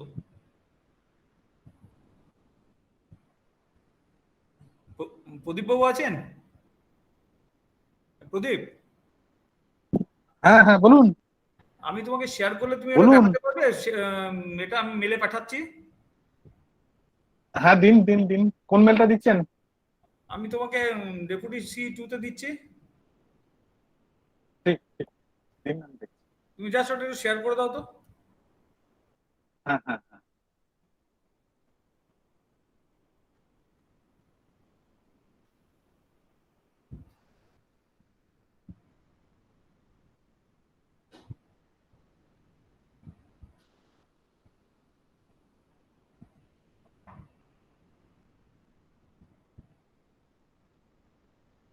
প্রদীপ পাঠিয়ে দিয়েছি আমি।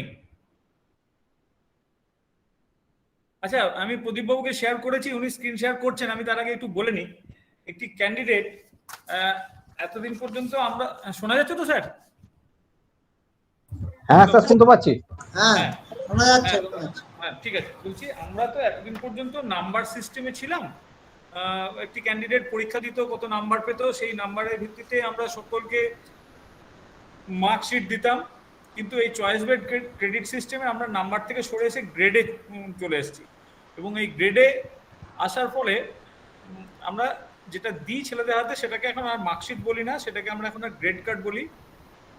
এবং এই গ্রেড কার্ডটাকে দিই, এবার এই গ্রেড কার্ডটা ক্যালকুলেশন কিভাবে হয় সেইটুকু আপনাদের একটু জাস্ট বোঝালে আপনাদের পক্ষে সুবিধা হবে। কেন প্রচুর কোয়ারি আসে এখানেই যে আমি কত নাম্বার পেলাম স্যার পরীক্ষায়, সেটা দেখতে পাচ্ছি না, বা কিভাবে এই গ্রেড ক্যালকুলেশনটা হলো সেটা যদি আমাদের একটু বলেন, সেক্ষেত্রে আমরা যারা অফিসে বসি তাদের পক্ষে কিন্তু একটু এম্বারাসিং হয়। কেন এটা পরিষ্কার করে কাউকে আমরা বলতে পারি না, বেশিরভাগ ক্ষেত্রে বলতে পারি না। বুঝে আসেনি। প্রদীপ যায়নি মেল?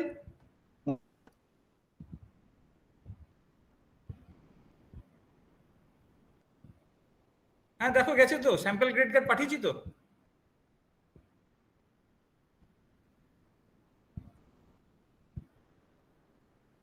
না, তো ইনবক্সে দেখাচ্ছে না তো। পাওনি? না। এই শুভঙ্কর বাবু আছেন লাইনে? আপনি একটা গ্রেড কার্ড আমাকে একটু প্রেজেন্ট করুন তো।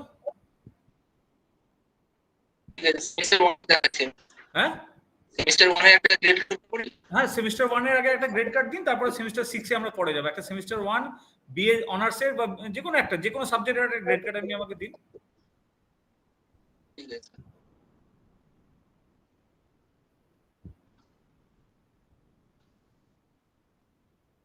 সবাই আছেন অনেকক্ষণ ধরে, আমারও খুব এম্বারাস লাগছে, খারাপ লাগছে, আমি ওটা রিপ্রেজেন্ট করতে পারছি না, খুলছে না কেন আমি বুঝতে পারছি না। শুভঙ্কর বাবু একটু তাড়াতাড়ি করবেন।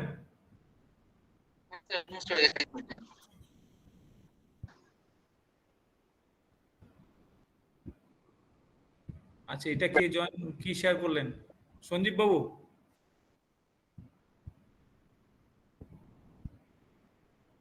প্রদীপ? হ্যাঁ, পেয়েছো? না না না, আসেনি। কোনো মেল পাওনি? না না। আচ্ছা ছাড়ো, শুভঙ্কর, হ্যাঁ শুভঙ্কর পেয়েছে। আচ্ছা, একটু বড় করুন শুভঙ্কর বাবু এটাকে।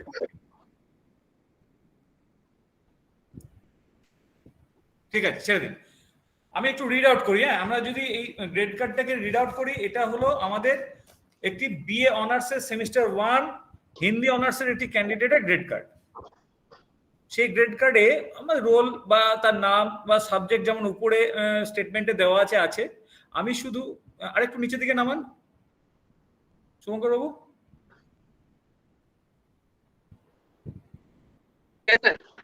না না, আমি দেখতে পাচ্ছি না, ওইটা নয়, আমাকে দেখানো নিচে পুরো চারটা, একটু উপরের দিকে তুলুন জিনিসটাকে। হ্যাঁ ব্যাস, ঠিক আছে, এই জায়গায় থাক। আরেকটু তুলুন, সামান্য আরেকটু তুলুন।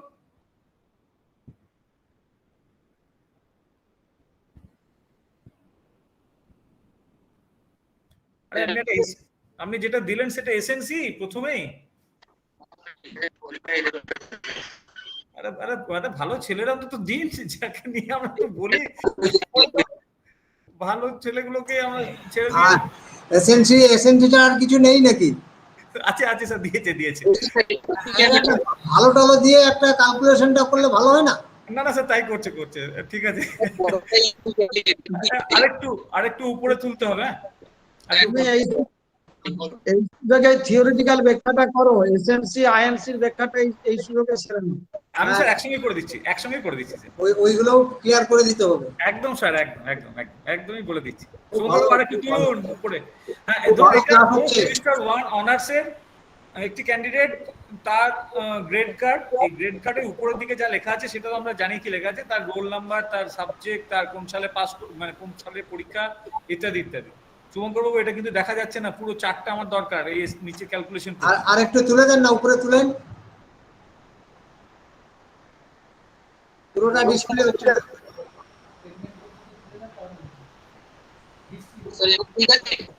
হ্যাঁ ঠিক আছে, আরেকটু সামনে, আরেকটু, ঠিক আছে, চলুন, নিতেই হবে।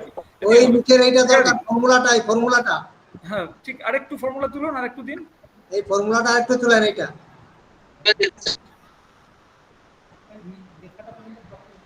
হ্যাঁ, ওই লেখা যেটা, ওই ক্যান্ডিডেটের নাম, রোল নাম্বারটা পর্যন্ত তুলে দিন না, তাহলেই হবে। হ্যাঁ, ঠিক আছে। ফাইন, এখানে ফ্রিজ করুন, ঠিক আছে। তো এটা হলো একটি ক্যান্ডিডেট, সেমিস্টার 1 অনার্সের ছেলে, যার গ্রেড কার্ড আমরা এখানে দিচ্ছি। এই গ্রেড কার্ডের ক্ষেত্রে আমরা একটা প্রথমে ভালো ছেলের গ্রেড কার্ড নিয়ে একটু আলোচনা করি, তারপরে আমরা বাকি ধাপগুলোতে যাব। আমাদের যদি কলম ওয়াইজ গ্রেড কার্ডটাকে পড়ি, প্রথমে দেখছি প্রথম কলামে আছে course type, then subject, then course code, then course title, then grade, credit value, grade point and credit retained year. Course type কি? একটা সেমিস্টার 1 অনার্সের ক্ষেত্রে যখন আমরা প্রথমটা স্ক্রিন শেয়ার করেছিলাম, সেখানে দেখেছিলাম কোর কোর্স, জেনারিক ইলেকটিভ, এইসিসি, এই 3 ধরনের কোর্স সে পড়েছে। কোর কোর্সের ক্ষেত্রে সে দুটো সাবজেক্ট একটাই হিস্ট্রি। বলবো, কন্টিনিউ করবো? কন্টিনিউ করো, ঠিক আছে তো, চলো। সাবজেক্ট হলো হিস্ট্রি, অর্থাৎ সে হিস্ট্রি অনার্সের একটি ছেলে, সে CC1 এন্ড CC2 এই দুটো সাবজেক্ট সে পড়েছে, কোর্স পড়েছে। কোর্স টাইটেলটা আমরা এখানে গ্রেড কার্ডে দেওয়ার চেষ্টা করেছি। সেই কোর্স টাইটেল গুলো দেওয়া আছে, হিস্ট্রি অফ ইন্ডিয়া বা যা যা দেওয়া আছে CC1 এবং CC2 এর ক্ষেত্রে। ঠিক নিচে হিস্ট্রি অনার্সের ছেলে জেনারিক ইলেকটিভ চুজ করেছে সেমিস্টার 1 এ সংস্কৃত, সেই কারণে কোর্স কোড হলো তার GE1 এবং কোর্স টাইটেল হলো সংস্কৃত পোয়েট্রি। আমরা প্রথমে বলেছিলাম AECC1 যেটা, সেটা এনভায়রনমেন্টাল স্টাডিজ, সেক্ষেত্রে এটা সকলের ক্ষেত্রে এক। সেই কোর্স টাইটেলটা হলো ফান্ডামেন্টালস অফ এনভায়রনমেন্টাল স্টাডিজ। আমরা প্রথম 4টে কলাম তাহলে আলোচনা করলাম, course type, subject, course code এবং কোর্স টাইটেল। এর পরেরটা হলো গ্রেড, ব্র্যাকেটে G। এই গ্রেডের কথা আমি এক্ষুনি বলছি না, এটা আমি বলছি না, আমি বলবো, এটা হলো আমার মূল জায়গা। তার আগে চলে যাচ্ছি তার ক্রেডিট ভ্যালু, যেটা ব্র্যাকেটে দেওয়া আছে V। এই ক্রেডিট ভ্যালুটা প্রিডিফাইন্ড, আপনারা একটু খেয়াল করে দেখুন। যখন আমরা বলেছিলাম কোর কোর্স, তার ব্র্যাকেটে দেওয়া ছিল ক্রেডিট, কোর কোর্সের ক্রেডিট হলো 6, তাহলে এখানে CC1 এর জন্য 6, CC2 এর জন্য হলো 6, GE1 এরও ক্রেডিট হলো 6 এবং এনভায়রনমেন্টাল স্টাডিজ ফুল মার্কস 100, তার ক্রেডিট হলো 4। অর্থাৎ এই ক্রেডিট ভ্যালু V এই কলামটাতে 6, 6, 6 এবং 4 এটা পরিষ্কার করে বলা আছে। তারপরের কলামটা হলো গ্রেড পয়েন্ট। গ্রেড পয়েন্টটা কি? G into V। যে G এর কথা আমি এখনো বলিনি, আমি বলবো, কিন্তু G এর ভ্যালুগুলো নিয়ে একটু বলে নি।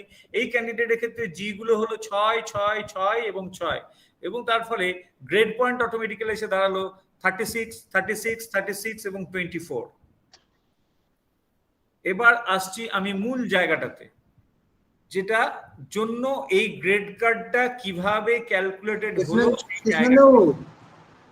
বলছি ওই যে গ্রেড যেটা G 6, 6, এটা 6 কোথা থেকে এলো? 6টা কোন কোথা থেকে করা হলো? এটাই তো স্যার এবার বলবো, এটাই বলছি স্যার, এটাই বলছি। আমরা এই যে জি, শুভঙ্কর বাবু একটু মিউট করে দিন না, শুভঙ্কর বাবু একটু মিউট করে। এই যে জি, এই জিটা হলো নাম্বার থেকে গ্রেডে কনভার্ট করলাম আমরা। একটা ক্যান্ডিডেট, ও হো বেরিয়ে গেল। শুভঙ্কর বাবু আপনি স্ক্রিনটা অফ হয়ে গেল।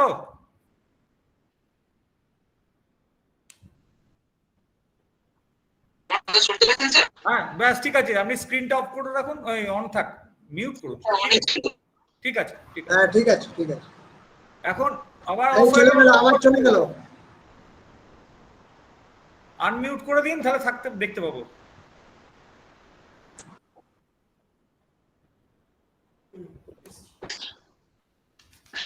ঠিক আছে, এবার একটি ছেলে আমাদের যখন পরীক্ষা দিচ্ছে, এই যে CC1 এটা তো 75 নম্বরের ফুল পেপার, বা CC2 এটাও হলো 75 নম্বর ফুল পেপার, GE1 এটা হলো 75 নম্বরের ফুল পেপার। এই 75 নম্বরের মধ্যে 15 নম্বর ছিল ইন্টারনাল অ্যাসেসমেন্ট। এই ইন্টারনাল অ্যাসেসমেন্টে 15 নম্বর ভাগ ছিল C1, C2 এবং C3, সেটা আমি পরে যাচ্ছি। বাকি ছেলেমেয়েরা, এটা যেহেতু নন ল্যাব বেস সাবজেক্ট, সে থিওরি পরীক্ষা দিয়েছে 60 নম্বরে।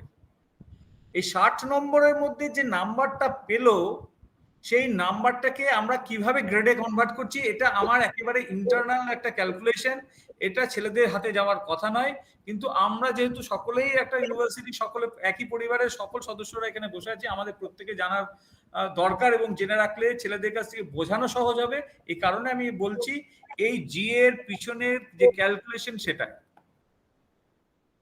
একটি ক্যান্ডিডেট CC1 পেপারটাতে যে মার্কসটা পেলো, সেটা পেলো আউট অফ 60।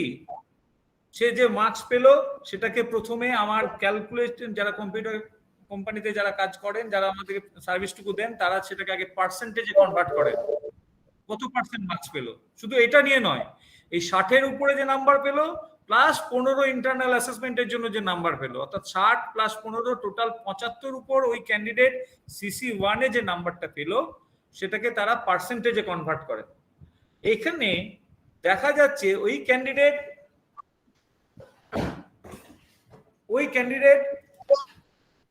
ক্যান্ডিডেটটা অর্থাৎ হিস্ট্রি অনার্সের এই ক্যান্ডিডেটটা গ্রেড পেয়েছে 6। আমার যে গ্রেড পয়েন্ট নর্মস মার্কশিটের ঠিক নিচে, অর্থাৎ গ্রেড কার্ডের নিচের দিকে দেওয়া আছে, 6 গ্রেড তখনই হবে যদি candidate 50% and above but below 60% marks পায়।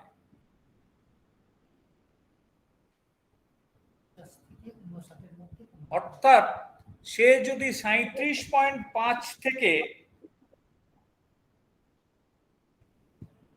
45 পর্যন্ত বা 45-এর নিচে পর্যন্ত মার্কস পায়, তবেই তার গ্রেড এসে দাঁড়াবে 6। আমি আবারও একবার বলি, গ্রেড 6 কি করে দাঁড়ালো? CC1 তার গ্রেড দাঁড়িয়েছে 6, অর্থাৎ এই ক্যান্ডিডেট সেমিস্টার এন্ড এক্সামিনেশন যেটা পেন পেপারে দিয়েছিল 60-এর উপর দিয়েছিল, এই যে তার প্রাপ্ত নম্বর, এবং ইন্টারনাল অ্যাসেসমেন্ট যেটা তার 15 নম্বর, তার উপরে ভিত্তি করে কলেজ যে নাম্বারটা আমাকে দিয়েছে, সেই নাম্বার দুটোকে যোগ করে আমার টোটাল যে নাম্বার সে পেলো আউট অফ 75, সেটা কত পার্সেন্ট হলো সেটাকে আগে ক্যালকুলেট করা হয়। এই পার্সেন্টেজ যদি তার হয়ে থাকে যে 50% অ্যান্ড অ্যাবাভ বাট বিলো 60%, তবেই তার গ্রেড হবে 6। এই কারণে ওই ক্যান্ডিডেটের গ্রেড হয়েছে 6। CC2 এর ক্ষেত্রেও ঠিক ওই ধরনের নাম্বার পেয়েছিল বলে গ্রেড হয়েছে 6। টোটাল স্ল্যাবটা বলে দাও, টোটাল স্ল্যাবটা বলে কিভাবে ওই 4, 5, 6 থেকে 10 পর্যন্ত, ওইটা বলে দিলে আরো সহজ হয়ে যাবে। হ্যাঁ হ্যাঁ বলে দিচ্ছি স্যার, এই গ্রেড কার্ডের নিচেই ওই স্ল্যাবটা দেওয়া আছে। শুভঙ্কর বাবু গ্রেড কার্ডের নিচে স্ল্যাবটা একটু দেখাতে পারবেন? নিচের দিকে যে স্ল্যাবটা আমরা গ্রেড কার্ডে দিয়েছি, যে percentage grade and grade points মানে কিভাবে হবে, দেখুন ওই গ্রেডের নিচের দিকে দেওয়া আছে গ্রেড কার্ডে।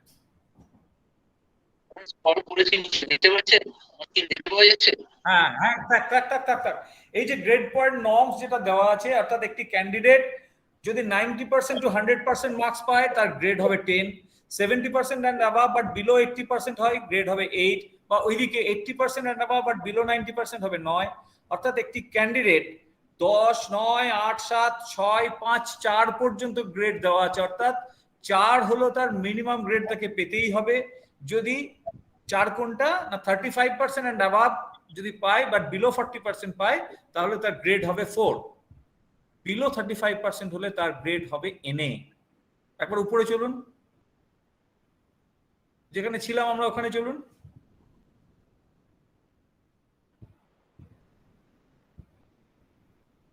হ্যাঁ, তাহলে এই যে গ্রেড আমরা কিভাবে পেলাম না, ওই নিচে গ্রেড কার্ডের নিচে যে পার্সেন্টেজ নর্মস দেওয়া আছে, গ্রেড নর্মস দেওয়া আছে, সেখান থেকে সেই নাম্বারের ভিত্তিতে পার্সেন্টেজ করে যে গ্রেড হলো সেই গ্রেডটুকু পেলাম।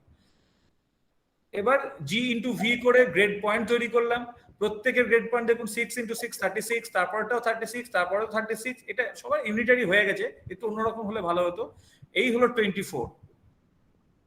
বলা আছে একটি ক্যান্ডিডেট তখনই পাস করবে, একটা অনার্স মিনিমাম গ্রেড তাকে পেতে হবে 4, অর্থাৎ 35% মিনিমাম তাকে পেতে হবে, তার জন্য গ্রেড আছে 4। যদি সে 4 এবং অ্যাবাভ পায় তবেই সেই পেপারটা সে পাস করবে, সেই কোর্সটাই পাস করবে। সেই কারণে লাস্ট কলামে ক্রেডিট রিটেন ইয়ার আছে 2019, অর্থাৎ এই ক্যান্ডিডেটটা 2019 সালে সেমিস্টার 1 পরীক্ষা দিয়ে প্রত্যেকটাতে মিনিমাম গ্রেড 4 বা তার বেশি পেয়েছে, প্রত্যেকটাতেই 6 6 6 6 পেয়েছে। সেই কারণে 2019 সালে সে প্রত্যেকটা পেপারেই পাস করে গেল, অর্থাৎ বড় ছকটার আমরা সবটা জায়গা ক্লিয়ার করতে পারলাম। এরপরে result calculation. Result calculation SGPA অর্থাৎ সেমিস্টার গ্রেড পয়েন্ট অ্যাভারেজ। এই সেমিস্টার গ্রেড পয়েন্ট অ্যাভারেজটা কিভাবে ক্যালকুলেট করছি? সেমিস্টার গ্রেড পয়েন্ট অ্যাভারেজ আমরা দুটো ভিত্তিতে করি। আমরা যখনই একটা ক্যান্ডিডেট অনার্সের আগে দেখতাম ফার্স্ট ক্লাস পেয়েছে না সেকেন্ড ক্লাস পেয়েছে, সেটা ডিপেন্ড করতো সে অনার্স পেপারগুলোতে কত নাম্বার পেয়েছে তার উপরে। এক্ষেত্রেও ঠিক তাই, আমরা কোর সাবজেক্টগুলোর ক্ষেত্রেই কত পার্সেন্টেজ মার্কস হচ্ছে সেটাকেই ক্যালকুলেট করছি। এবং পরবর্তীকালে যখন সেমিস্টার 5-6 এ যাবো সেক্ষেত্রে ডিএসসিটাকেও এর মধ্যে ইনক্লুড করবো, কেন ডিএসসিটাও হলো কোর্স ডোমেনেই একটা সাবজেক্ট। এক্ষেত্রে SGPA ক্যালকুলেশন করতে গেলে ঠিক তার উপরে দেখুন টোটাল করেছি, আমরা দুটো ভাগে ভাগ করেছি, SGPA কে দুটো ভাগে ভাগ করেছি। একটা হচ্ছে on the basis of core courses, আর একটাকে বলছি on the basis of all courses of the semester concern. কেন করছি? যখন একটি ক্যান্ডিডেট অনেক সময় দেখেছি বিভিন্ন বিশ্ববিদ্যালয়ের বাইরে বিশ্ববিদ্যালয়ে ভর্তি হতে গেলে সে অনার্সে কত পার্সেন্টেজ মার্কস পেয়েছে সেটা শুধু চায় না, বলে অনার্সের সঙ্গে জেনারেল সাবজেক্ট অর্থাৎ তুমি যা যা পড়েছো গ্রাজুয়েশন লেভেলে তার পার্সেন্টেজটাও আমাদেরকে বলো। সেক্ষেত্রে এই ধারণা থেকেই আমরা গ্রেড কার্ড নর্মসে এটা ইন্ট্রোডিউস করেছি যে ছেলেটিকে কোর কোর্সের ভিত্তিতে তার যা রেজাল্ট সেটাও যেমন দেবো, কোর কোর্স ছাড়া আদার দেন কোর কোর্স যা আছে সমস্তটা নিয়েও আমরা একটা পার্সেন্টেজ অফ মার্কস দেব। সেই কারণে SGPA ক্যালকুলেট করেছি দুটো, on the basis of core courses আর একটা হচ্ছে on the basis of the all courses of the semester concern. এরপরে উপরের রোটাতে যাই টোটাল, সেখানে টোটাল আমরা দুটো করেছি, on the basis of core course, একটা on the basis of the all courses of the semester concern. এখন on the basis of core course এই ছেলেটি ক্রেডিট কত পড়েছে? কোর কোর্স পড়েছে দুটো, CC1 and CC2। এই CC1 and CC2 এর 6 + 6 12, দেখুন দেখুন লেখা আছে ওই ঘরে 12, এবং ঠিক তার পাশের ঘরে লেখা আছে 72। 72টা কোথা থেকে এলো? ওই গ্রেড পয়েন্ট, অর্থাৎ 36 and 36 কোর কোর্স দুটোর যে গ্রেড পয়েন্ট G × V করে পেয়েছি সেই দুটো যোগ করে হলো 72। আর অল কোর্সেস এর ক্ষেত্রে কত হলো? ক্রেডিট ভ্যালু গুলো যদি যোগ করি 6 6 6 এবং 4 22, এবং গ্রেড পয়েন্ট যদি যোগ করি 36 36 36 এবং 24 সেটা যোগ করে হলো 132। SGPA ক্যালকুলেশনের ফর্মুলা কি? নিচে দেওয়া আছে। SGPA ক্যালকুলেশনের ফর্মুলা হলো summation G × V by summation V, অর্থাৎ গ্রেড পয়েন্টের সামেশনকে ক্রেডিট ভ্যালু দিয়ে ভাগ করা। আমরা যদি SGPA দেখি on the basis of core course, তাহলে এই ক্যান্ডিডেটটার ক্ষেত্রে on the basis of core course grade point কত? টোটাল গ্রেড পয়েন্ট হলো 72, টোটাল ক্রেডিট কত? 12। তাহলে 12 ডিভাইডেড বাই 72 72 ডিভাইডেড বাই 12 দাঁড়ালো আমার SGPA 6। আর on the basis of all courses যদি SGPA ক্যালকুলেট করি তাহলে আমার গ্রেড পয়েন্টে যোগ দাঁড়িয়েছিল 132 আর ক্রেডিট ভ্যালু দাঁড়িয়েছিল 22। তাহলে 132কে 22 দিয়ে ভাগ করে দাঁড়ালো 6, অর্থাৎ এই ক্যান্ডিডেটের সমস্ত কোর্স নিয়েও যেটা SGPA, শুধু কোর কোর্সের ভিত্তিতেও SGPA একই দাঁড়িয়েছে। এটা অ্যাক্সিডেন্টালি একই এসে গেছে, আমরা অন্যরকম একটা হলে বোধহয় বোঝানোর ক্ষেত্রে আর একটু সুবিধা হতো। এটা গেল একটা ভালো ছেলের ক্ষেত্রে। এবার আমরা অন্য একটা ছেলের ক্ষেত্রে বলি, দুটো অপশন থাকে, একটা হলো NA দেখি আর একটা দেখি NC, নট কম্পিউটেড, আর একটা হলো নট অ্যাওয়ার্ডেড। এই যে একটি ক্যান্ডিডেট, এই ছেলেটি হিন্দি অনার্সের ছেলে, হিন্দি অনার্সে কোর কোর্স পড়েছে, CC1 CC2, তাদের ক্রেডিট ভ্যালু অর্থাৎ ভিটা তো প্রিডিফাইন্ড 6 করে, কিন্তু গ্রেড হয়েছে একটা 6 একটা 5 হয়েছে, মানে আমরা বলতে পারি ওই ক্যান্ডিডেট সমস্ত ইন্টারনাল এবং সেমিস্টার এন্ড এক্সামিনেশনে টোটাল করে পার্সেন্টেজ অফ মার্কস হয়েছে 40% এন্ড অ্যাবাভ, বাট বিলো 50%, অর্থাৎ 37.5 এর 75 তো ফুল মার্কস, তার 40% যদি দেখি তাহলে 30, সে 30 থেকে 37 পর্যন্ত একটা মার্কস পেয়েছে, এবং এই কারণে তার গ্রেড দাঁড়িয়েছে 5। তাহলে 6 36 হলো উপরে, তার নিচে হলো 5 6 30।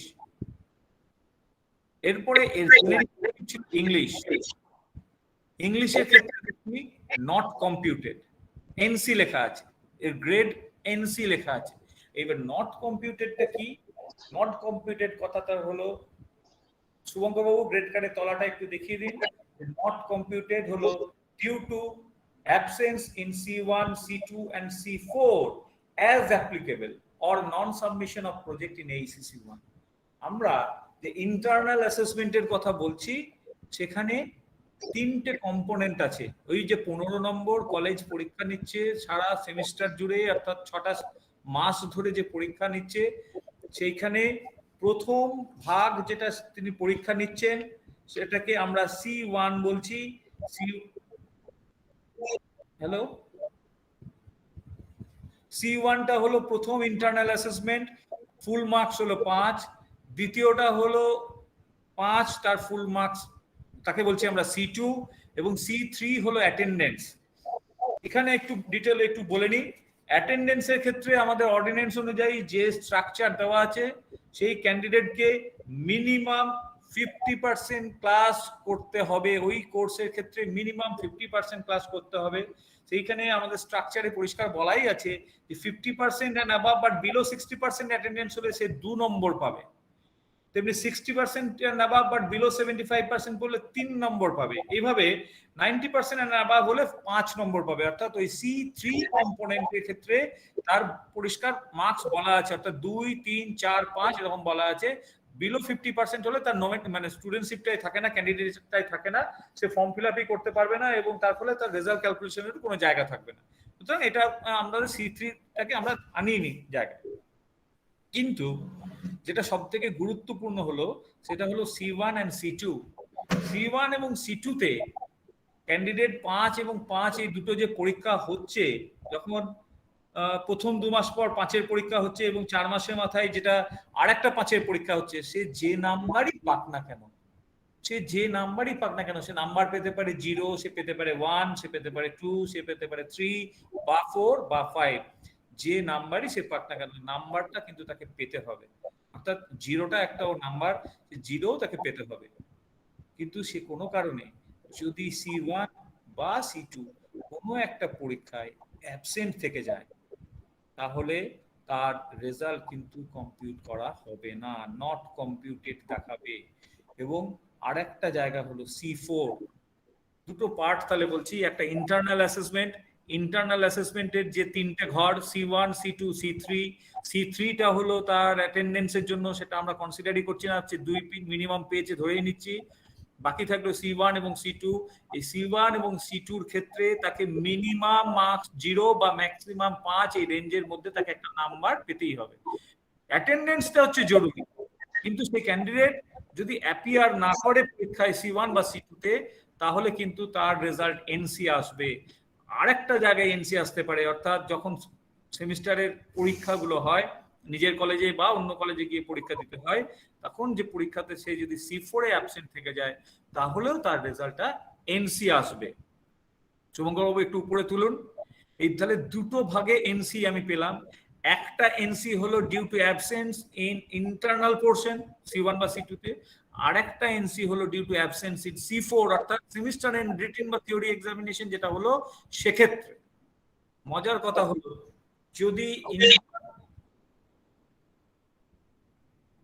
যদি কোনো ক্যান্ডিডেট আগে ছিল C1 বা C2-তে অ্যাবসেন্স থাকলে, তার যেহেতু রিঅ্যাপিয়ার করার কোনো জায়গা ছিল না প্রথমের দিকে রিঅ্যাপিয়ারেন্সের কোনো জায়গা ছিল না, C1 C2 তে অ্যাবসেন্স থাকা মানেই তার পড়াশোনাটা ওই রোল নাম্বার নিয়ে সেখানেই শেষ হয়ে যাচ্ছিল। কিন্তু সেমিস্টার এন্ড এক্সামিনেশন অর্থাৎ C4 তে যদি সে পরীক্ষা দিতে না পারতো, পরবর্তীকালে সে পরের বছর সে পরীক্ষা দিত এবং তার রেজাল্ট যদি সে মিনিমাম লেটার গ্রেড 4 পেত, তাহলে তার রেজাল্টটাকে ক্যালকুলেট করতে পারতাম।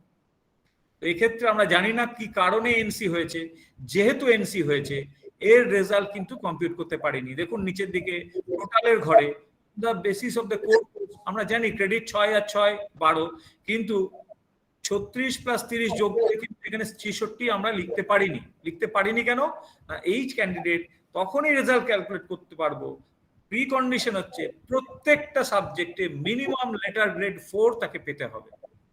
এই ক্যান্ডিডেট বাকিগুলোতে অর্থাৎ CC1 এ 6 লেটার গ্রেড পেয়েছে 6, CC2 তে 5, এই CC1 এ 6 পেয়েছে, কিন্তু যেহেতু জেনেরিক ইলেকটিভে এনসি হয়েছে গ্রেডের কলামে, সেই কারণে 4 পায়নি, অর্থাৎ এই কারণেই তার রেজাল্ট ক্যালকুলেট করা গেল না। এবং যেহেতু তার রেজাল্ট ক্যালকুলেট করা গেল না, SGPA ক্যালকুলেট আমরা করলাম না, তার রেজাল্ট স্ট্যাটাস এসে দাঁড়ালো SNC অর্থাৎ সেমিস্টার নট ক্লিয়ার। আর একটা জিনিস হতে পারে NA এর একটা মার্কশিট কে গ্রেড কার্ড দেখাবেন? NA ঠিক, এটাও ঠিক তাই, সংস্কৃত অনার্সের ছেলে, এই ক্যান্ডিডেট CC1 এ গ্রেড পেয়েছে ওই 5, জেনেরিক ইলেকটিভ F4, এই CC1 এ 5, কিন্তু CC2 তে পাচ্ছে NA মানে কি? NA মানে হলো নট অ্যাওয়ার্ডেড। নিচে যে গ্রেড কার্ড নর্মস দেওয়া আছে, গ্রেড নর্মস দেওয়া আছে, সেখানে এই ক্যান্ডিডেট 35% মার্কস পায়নি, অর্থাৎ 35% মার্কস হলো 26.25, এই 26.25 মার্কস সে অর্থাৎ 20 পেয়েছে, সে কিন্তু NA পেল। অর্থাৎ NA পাওয়ার মিউট করে দাও শুভঙ্কর, তোমার মাইক্রোফোনটা অন হয়ে গেছে। দিন স্যার, বলুক নাহলে মিউট করলে বেরিয়ে যাচ্ছে। থাক। NA কথার অর্থ হলো সে ইন্টারনাল এবং সেমিস্টার সব মিলে, সেমিস্টার এন্ড এক্সামিনেশন সবটা মিলে সে মিনিমাম কোয়ালিফাইং মার্কস যেটা 26.25 সেটাও পায়নি। অর্থাৎ এই ক্যান্ডিডেট ক্রেডিট রিটেন ইয়ারের ঘরে ব্ল্যাঙ্ক দেখাচ্ছে, সে এই বছর পাস করতে পারলো না এই কোর্সটা, তাকে যদি সুযোগ থাকে সে সামনের বছর পরীক্ষা দেবে। এবং যেহেতু প্রত্যেকটা সাবজেক্টের ক্ষেত্রে, প্রত্যেকটা কোর্সের ক্ষেত্রে মিনিমাম গ্রেড 4 পায়নি, এক্ষেত্রেও ওর রেজাল্ট আমরা ক্যালকুলেট করতে পারলাম না, রেজাল্ট স্ট্যাটাস এসে দাঁড়ালো SNC। এই হলো আসল তিনটে জিনিস, একটা হলো কিউ, একটা SNC দুটো কারণে হলো, একটা হলো নট অ্যাওয়ার্ডেড এর ক্ষেত্রে হলো অর্থাৎ মিনিমাম 35% মার্কস পেল না, আর একটা হলো এনসির ক্ষেত্রে অর্থাৎ দেয়ার অ্যাবসেন্সের জন্য সে নট কম্পিউটেড হলো। এটা গেল নন ল্যাব বেস সাবজেক্টের ক্ষেত্রে। এখানে একটা সমস্যা প্রায়ই হয় এবং যেটা একটা ভুল বোঝাবুঝি ছেলেদের সঙ্গে কলেজের, বা অনেক সময় ছেলেরাও ভুল করে বসে, তারা গিয়ে স্যারদেরকে জিজ্ঞেস করেন যে স্যার, একটা ধরুন ফিজিক্স অনার্সের ছেলে, একটু ভালো করে বলি, ফিজিক্স অনার্সের একটা পেপার ফুল মার্কস হলো 75, ইন্টারনাল হলো 15, ল্যাবরেটরি হলো 20 অর্থাৎ প্র্যাকটিক্যাল 20 এবং 40 হলো থিওরি। আমাকে মিনিমাম গ্রেড 4 পেতে গেলে পেতে হবে 26, বা আমরা এখানে রাউন্ড আপ করে দিয়ে 27 বলছি, 27 পেতে। একটি ক্যান্ডিডেট, একটু ভালো করে একটু চিন্তা করুন, একটি ক্যান্ডিডেট ইন্টারনাল 15-র মধ্যে সেই ক্যান্ডিডেট হয়তো 12 পেল, 15-র মধ্যে একটি ক্যান্ডিডেট ইন্টারনাল অ্যাসেসমেন্টে 12 পেল, প্র্যাকটিক্যাল হলো 20-র মধ্যে সেই ক্যান্ডিডেট 18 পেল। থিওরি পরীক্ষা রাজ কলেজের ছেলে হয়তো শ্যামসুন্দর কলেজে পরীক্ষা দিতে যাওয়ার কথা ছিল, পরীক্ষা দিতে যেতে পারেনি, ওই 40 নম্বরের যে পরীক্ষা সেটা সে দিতে যেতে পারেনি। তাহলে সেক্ষেত্রে তার নাম্বার এসে কত দাঁড়ালো? আমার ক্ষেত্রে 40-এর এগেনস্টে এসে দাঁড়ালো অ্যাবসেন্ট, 20-র এগেনস্টে 18 এবং ইন্টারনাল 15-এর এগেনস্টে 12। যোগ করলে লিটারালি আমরা দেখতে পাচ্ছি 30 হয়। অর্থাৎ আমাকে তো মিনিমাম মিনিমাম গ্রেড 4 পেতে গেলে 27 পেলেই হবে, তাহলে এই ক্যান্ডিডেট তো 30 পেয়ে যাচ্ছে। কিন্তু আমরা যখন রেজাল্ট ক্যালকুলেট করব তখন কিন্তু গ্রেড কার্ডে ও ফিজিক্সের ওই ঘরে দেখবে এনসি। কেন NC? Due to absence in C4 component, অর্থাৎ ওই যে সেমিস্টার এন্ড এক্সামিনেশন হয়েছে। এই দিলীপবাবু কাউকে পেলেন না? আপনি ড্রাইভার সাইকেল আনতে পাঠানো, কাউকে খুঁজে পেলেন না? স্যার স্বপনবাবুকে আনতে যাওয়ার কাউকে পেলাম না স্যার। দিলীপবাবু তখন ঘুরে এসে একটু বসলেন। যাই হোক স্যার, আমি একটু কন্টিনিউ করি তাহলে এদিকে। তাহলে ওই ক্যান্ডিডেটের কিন্তু যখন আমরা গ্রেড কার্ড তৈরি করব তখন দেখাবো এনসি। এনসি কেন না, যেহেতু সে ওই 40 নম্বরের পরীক্ষাটা দেয়নি। এবার মজার কথা হলো, এই ক্যান্ডিডেট যখন ডিপার্টমেন্টে, ফিজিক্স ডিপার্টমেন্টে স্যারের কাছে গিয়ে বলবেন যে স্যার আমি কেন এনসি, সে যদি আপনার কাছে আসতো, অর্থাৎ অফিসে আসতো, আপনি তাকে বলতেন হ্যাঁ তুমি বাবা পরীক্ষা দাওনি, কোয়ারি করে জানতেন যে পরীক্ষা তো তুমি দাওনি, তাহলে যাও সামনে বছর আবার থিওরি দেবে 40 নম্বর পরীক্ষা শ্যামসুন্দর কলেজে দিতে যাবে, আর প্র্যাকটিক্যাল যেটা হয়েছে সে প্র্যাকটিক্যাল পরীক্ষাটাও দেবে। এবার ওই ছেলে করবে কি, ছেলে যদি আপনার কথা শুনে বাড়ি যায় তাহলে পরের বার ঠিক তার রেজাল্টটা বেরোবে, রেজাল্ট যদি পাস করতে পারে কিউরওয়ালা গ্রেড কার্ড একটা পাবে। কিন্তু অনেক সময় করে কি একটা ভুল বোঝাবুঝি তৈরি হয়, সে হয়তো একটু এদিক এদিক খোঁজ খবর করলো ডিপার্টমেন্টে বা অফিসে যে আমি স্যার ইন্টারনালে কত পেয়েছিলাম, ডিপার্টমেন্ট হয়তো বললো ইন্টারনালে তুমি 12 পেয়েছিলে, স্যার প্র্যাকটিক্যালে কত পেয়েছিলাম, প্র্যাকটিক্যালে তো তুমি 20-র মধ্যে 18 পেয়েছো, অর্থাৎ 90% মার্কস পেয়েছে প্র্যাকটিক্যালে। অনেক সময় এই ভুল ধারণাটা তৈরি হয় আমি তো প্র্যাকটিক্যালে পাস করে গেছি, আমি তো ইন্টারনালে মিনিমাম যেটা পাওয়ার কথা সেটা পেয়ে গেছি। ও ইন্টারনালে নিয়েও আমি একটু ডিটেল এখানে বলবো। তাহলে ইন্টারনালে আমি 12 পেয়েছি, প্র্যাকটিক্যালে 90% মার্কস পেয়েছি, স্যার তাহলে আমি তো আর ডিপার্টমেন্টের স্যারদের সঙ্গে যেটুকু আলোচনা করেছিলে, স্যার আমি তাহলে তো এবার শুধু থিওরিটুকু দেব। যদি উত্তর হ্যাঁ হয়, সেই ক্যান্ডিডেট শ্যামসুন্দর কলেজে পরের বছর গিয়ে 40-এর মধ্যে 30 পেল, ইন্টারনাল মার্কস ছিল 15, সেটা তো অটোমেটিক্যালি ক্যারি ফরওয়ার্ড হয়ে 12 আমার কাছে এলো। কিন্তু গত বছর সেই ছেলে তো প্র্যাকটিক্যালে 20-র মধ্যে 18 পেয়েছিল, এবার আর 90% পেয়েছি বলে হই হই করতে করতে বাড়ি গেল, বলে আমি আর পরীক্ষা দেবো না, কারণ আমি তো 90% মার্কস পেয়ে বসে আছি। আমার কাছে যখন রেজাল্ট প্রসেস করা শুরু হলো, আমি দেখলাম ওই ক্যান্ডিডেট 40-এর মধ্যে থিওরিতে 30 পেয়েছে, প্র্যাকটিক্যালে 20-র মধ্যে অ্যাবসেন্ট আছে, এবং ইন্টারনাল ক্যারি ফরওয়ার্ড মার্কস 12 এসেছে। দেখে 30 প্লাস অ্যাবসেন্ট প্লাস 12 42 কিন্তু হবে না, হবে এনসি। কেননা প্র্যাকটিক্যাল এবং থিওরি এই দুটো মিলে একটা পেপার, পার্টলি অ্যাপিয়ারেন্স হয় না।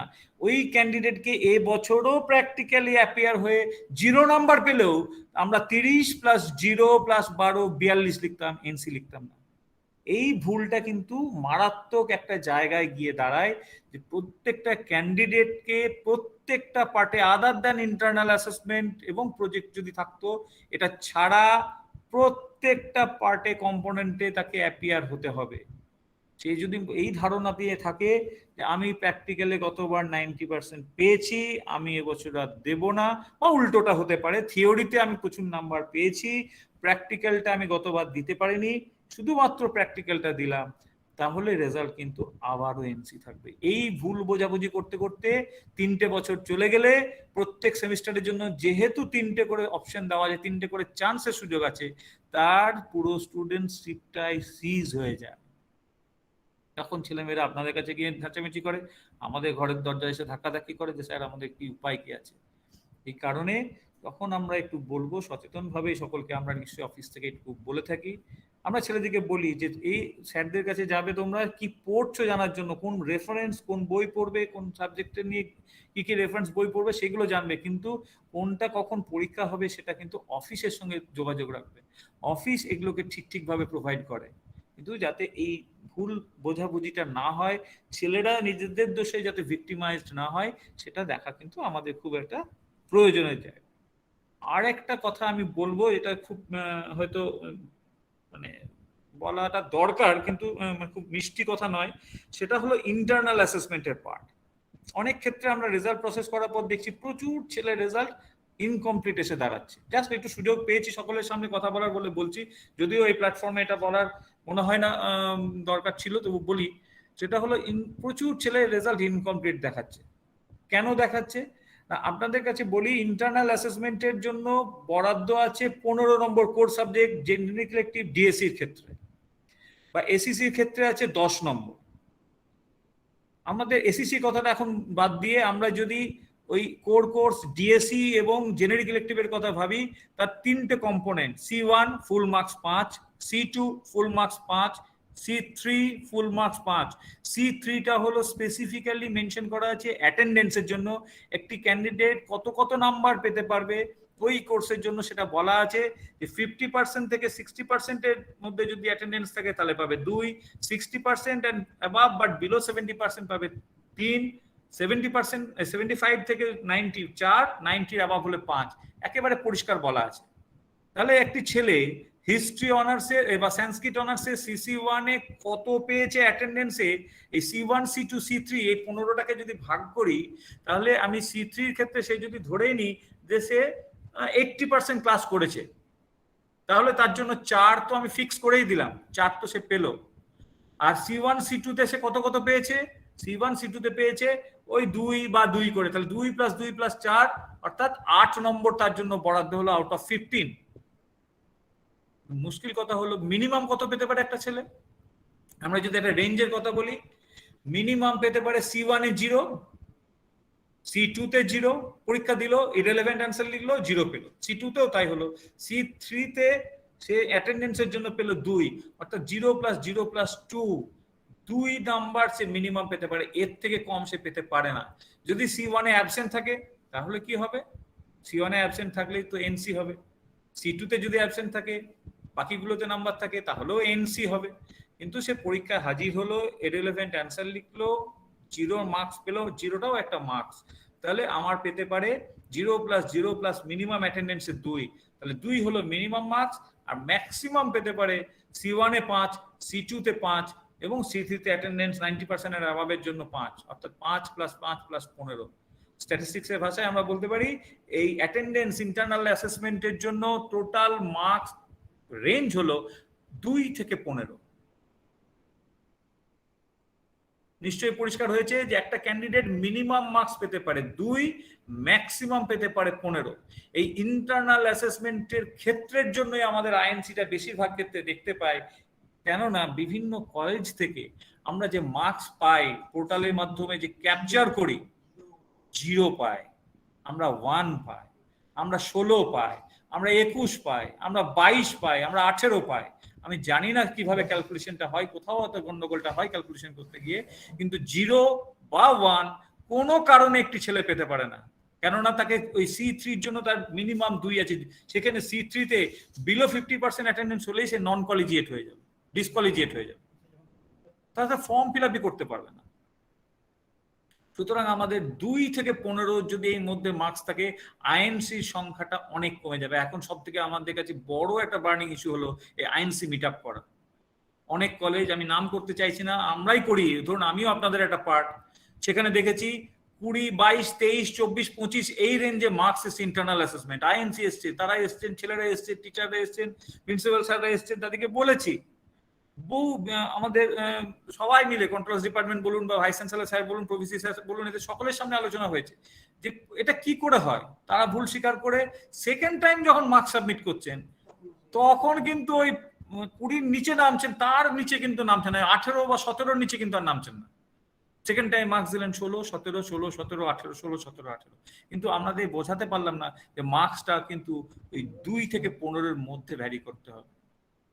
এটা হয়তো সকলের ক্ষেত্রে প্রযোজ্য নয়, কিন্তু এই একটা ইস্যুও যদি এরকম আইএনসি দাঁড়ায়, যে ছেলেটির ক্ষেত্রে আইএনসি যাবে সে যেমন ভিক্টিমাইজড হলো, আমাদের প্রত্যেকের, আমার শুধু নয়, আমার ডিপার্টমেন্ট শুধু নয়, বিশ্ববিদ্যালয় শুধু নয়, কনসার্ন কলেজেরও কাজ অনেক বেড়ে গেল, প্রিন্সিপাল স্যারদের কাজটা অনেক বেড়ে গেল, সেটাকে রেকটিফাই করে নতুন গ্রেড কার্ড নেওয়া।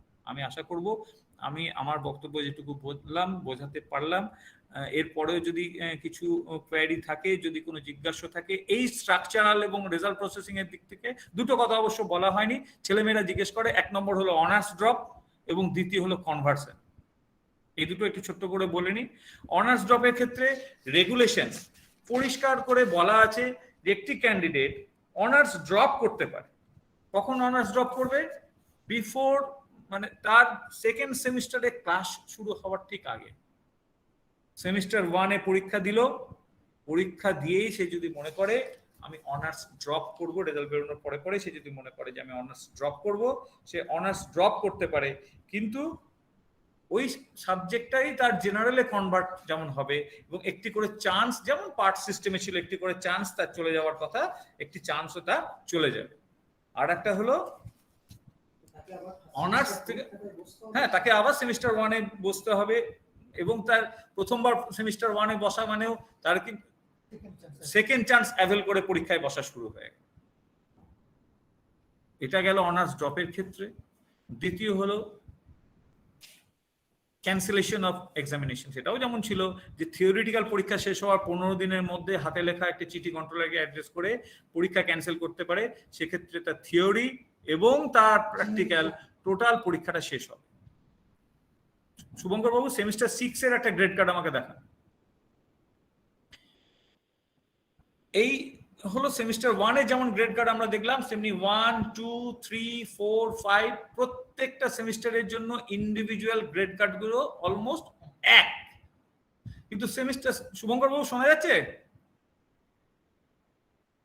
শুভঙ্কর বাবু, সেমিস্টার 6 গ্রেড কার্ড একটা আমাকে দেখাবেন। আরেকটি কাজ করতে পারে ছেলেরা, সেটা হলো ট্রান্সফার। একটি কলেজ থেকে সেমিস্টার 6 এর একটা গ্রেড কার্ড আমাকে একটু দেখান। ট্রান্সফারটা কি? আগে যেমন ছিল পার্ট 1 পরীক্ষার পরে যেমন ছেলেমেয়েরা কলেজ ট্রান্সফার করতে পারতো, বা second year of study part 2 পরীক্ষার পরও ট্রান্সফার করার একটা সুযোগ থাকতো, এক্ষেত্রেও ঠিক তাই। সেমিস্টার 1 and 2 কমপ্লিট হওয়ার পরে সে অ্যাপ্লাই করতে পারে 3 ক্লাস শুরু হওয়ার আগে, অথবা সেমিস্টার 4 পরীক্ষা হয়ে যাওয়ার পরে 5 এর ক্লাস শুরু হওয়ার আগে সে কলেজ ট্রান্সফার করার জন্য প্রেয়ার দিতে পারে, এবং প্রসিজিওর কিন্তু সে একই আছে। অর্থাৎ আগে যে পদ্ধতিতে অনার্স এই কলেজ ট্রান্সফার করার জায়গা ছিল, এখনো ঠিক তাই আছে। এবার যেটা বলবো সেটা হলো সেমিস্টার 6 এর গ্রেড কার্ড। আমরা চেষ্টা করেছি সেমিস্টার 6 এর একটা গ্রেড কার্ড দিতে, যেখানে ক্যান্ডিডেট সেমিস্টার 1, 2, 3, 4, 5, 6 সমস্ত গ্রেড গুলো সে দেখতে পায়। আমরা প্রত্যেকটা ইন্ডিভিজুয়াল সেমিস্টারের যেভাবে গ্রেড দেখেছি, এক্ষেত্রেও ঠিক তাই আছে। একটু নামান নিচের দিকে শুভঙ্করবাবু, একটু উপরে তুলুন, জিনিসটা একটু নামিয়ে দিন, না নিচটা দেখতে পাই যাতে। হ্যাঁ, শুনতে পেয়েছি। দেখুন এখানে প্রত্যেক সেমিস্টারের পাশে যেখানে ক্রেডিট রিটেন ইয়ার ছিল, তার পাশের ঘরে একটা দিয়েছি, যে সেটা হলো শুভঙ্করবাবু আরেকবার উপরটা একবার দেখবো, হেডিংটা।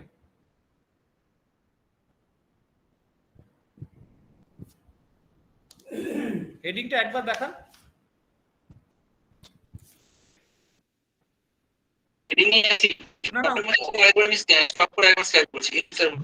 হ্যাঁ, মানে আমি জাস্ট দেখাতে চাইছি ক্রেডিট রিটার্ন ইয়ারের পরে যেগুলো দেখাচ্ছি সেগুলো কি। হ্যাঁ, ঠিক আছে। এই দেখুন, ক্রেডিট রিটার্ন ইয়ারের পরে আমরা আগের সেমিস্টারগুলো ইন্ডিভিজুয়াল সেমিস্টারের ক্ষেত্রে যেমন SGPA on the basis of core course আর on the basis of all courses যেমন নিচে দেখিয়েছিলাম, এক্ষেত্রে আলাদা করে আর নিচে না দেখিয়ে পাশের কলামেই আমরা দেখিয়েছি সেমিস্টার 1 এর কত। শুভঙ্কর বাবু মিউট করলে কিন্তু দেখতে পাচ্ছি না, আপনি আনমিউটে থাকুন।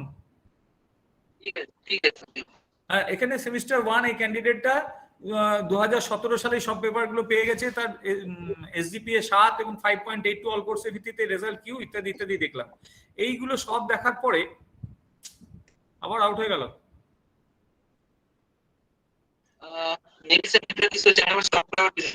আপনি আমাকে একটা ফ্রেশ ক্যান্ডিডেট দেখান যা সিজিপিএ ক্যালকুলেট করতে পারছে। এটা এসএনসি দেখাচ্ছে না আমাকে, এটা কোন একটা সেমিস্টারে এসএনসি দেখাচ্ছে।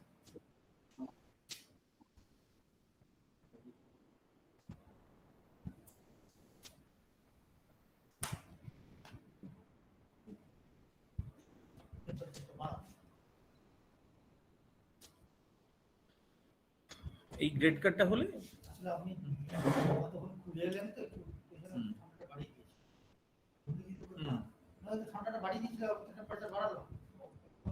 হ্যাঁ, এবার একটু নিচের দিকে আসুন। প্রত্যেকটা সেমিস্টারের আমাদের SGP on the basis of core course and DSC কত এবং কি রেজাল্ট কিউ ইত্যাদি দেখিয়েছি। এরপরে ক্যালকুলেশন আসছে সিজিপিএ, অর্থাৎ আমাদের ফাইনাল যে সিজিপিএ ফার্স্ট ক্লাস বা সেকেন্ড ক্লাস যেমন আগে ছিল, এক্ষেত্রে সিজিপিএ অর্থাৎ কিউমুলেটিভ গ্রেড পয়েন্ট অ্যাভারেজ বের করা হয়। কিউমুলেটিভ গ্রেড পয়েন্ট অ্যাভারেজ আর কিছু না, প্রত্যেক সেমিস্টারে যে গ্রেড পয়েন্ট অ্যাভারেজ তার ওয়েটেড অ্যাভারেজটাই হলো কিউমুলেটিভ গ্রেড পয়েন্ট অ্যাভারেজ। এই সিজিপিএ ক্যালকুলেশনের কি ফর্মুলা না, জি ইন্টু ভি যেমন ছিল আমার এসজিপিএ ক্যালকুলেশনের ফর্মুলা, সিজিপিএ ক্যালকুলেশনের ফর্মুলাও ঠিক তাই। কিন্তু ফাইনালি রেজাল্ট যখন আমাদের মিনিমাম হয়ে যাচ্ছে, প্রত্যেকে কোয়ালিফাই করছে, সিজিপিএ ক্যালকুলেট করার পরে তার একটা রেজাল্টটাকে আমরা ডিনোট করছি একটা লেটার গ্রেড দিয়ে। এই লেটার গ্রেড দেখুন নিচের ডান দিকের একেবারে ছকের নিচে ডান দিকে যেমন রেজাল্ট কিউ আছে, ঠিক তার আগের ঘরে লেটার গ্রেড ইন সিজিপিএ দেওয়া আছে এ। এই তো কোথায় নাকি এটা এ। এই লেটার গ্রেডটা কিভাবে আসছে, আমরা গ্রেড কার্ডের নিচে আগে সেমিস্টারে গ্রেড নর্মস যেমন দিয়েছিলাম, তেমনি এই লেটার গ্রেড নর্মটাও কি সেটা দিয়ে রেখেছি। অর্থাৎ এ মানে হলো একটি ক্যান্ডিডেট, এই যে ক্যালকুলেশন হয়েছে CGP on the basis of CCs and DSC 7.22, এই 7.22 মানে হলো যে রেঞ্জ করা আছে সিজিপিএ যদি 7 থেকে 8 এর নিচ পর্যন্ত হয়, 7 টু বিলো 8, তাহলে হবে এ। এখানে পেয়েছে 7.22, অর্থাৎ তার লেটার গ্রেড হলো এ। শুভঙ্কর বাবু একদম নিচে লেটার গ্রেড এটা দেখিয়ে দিন।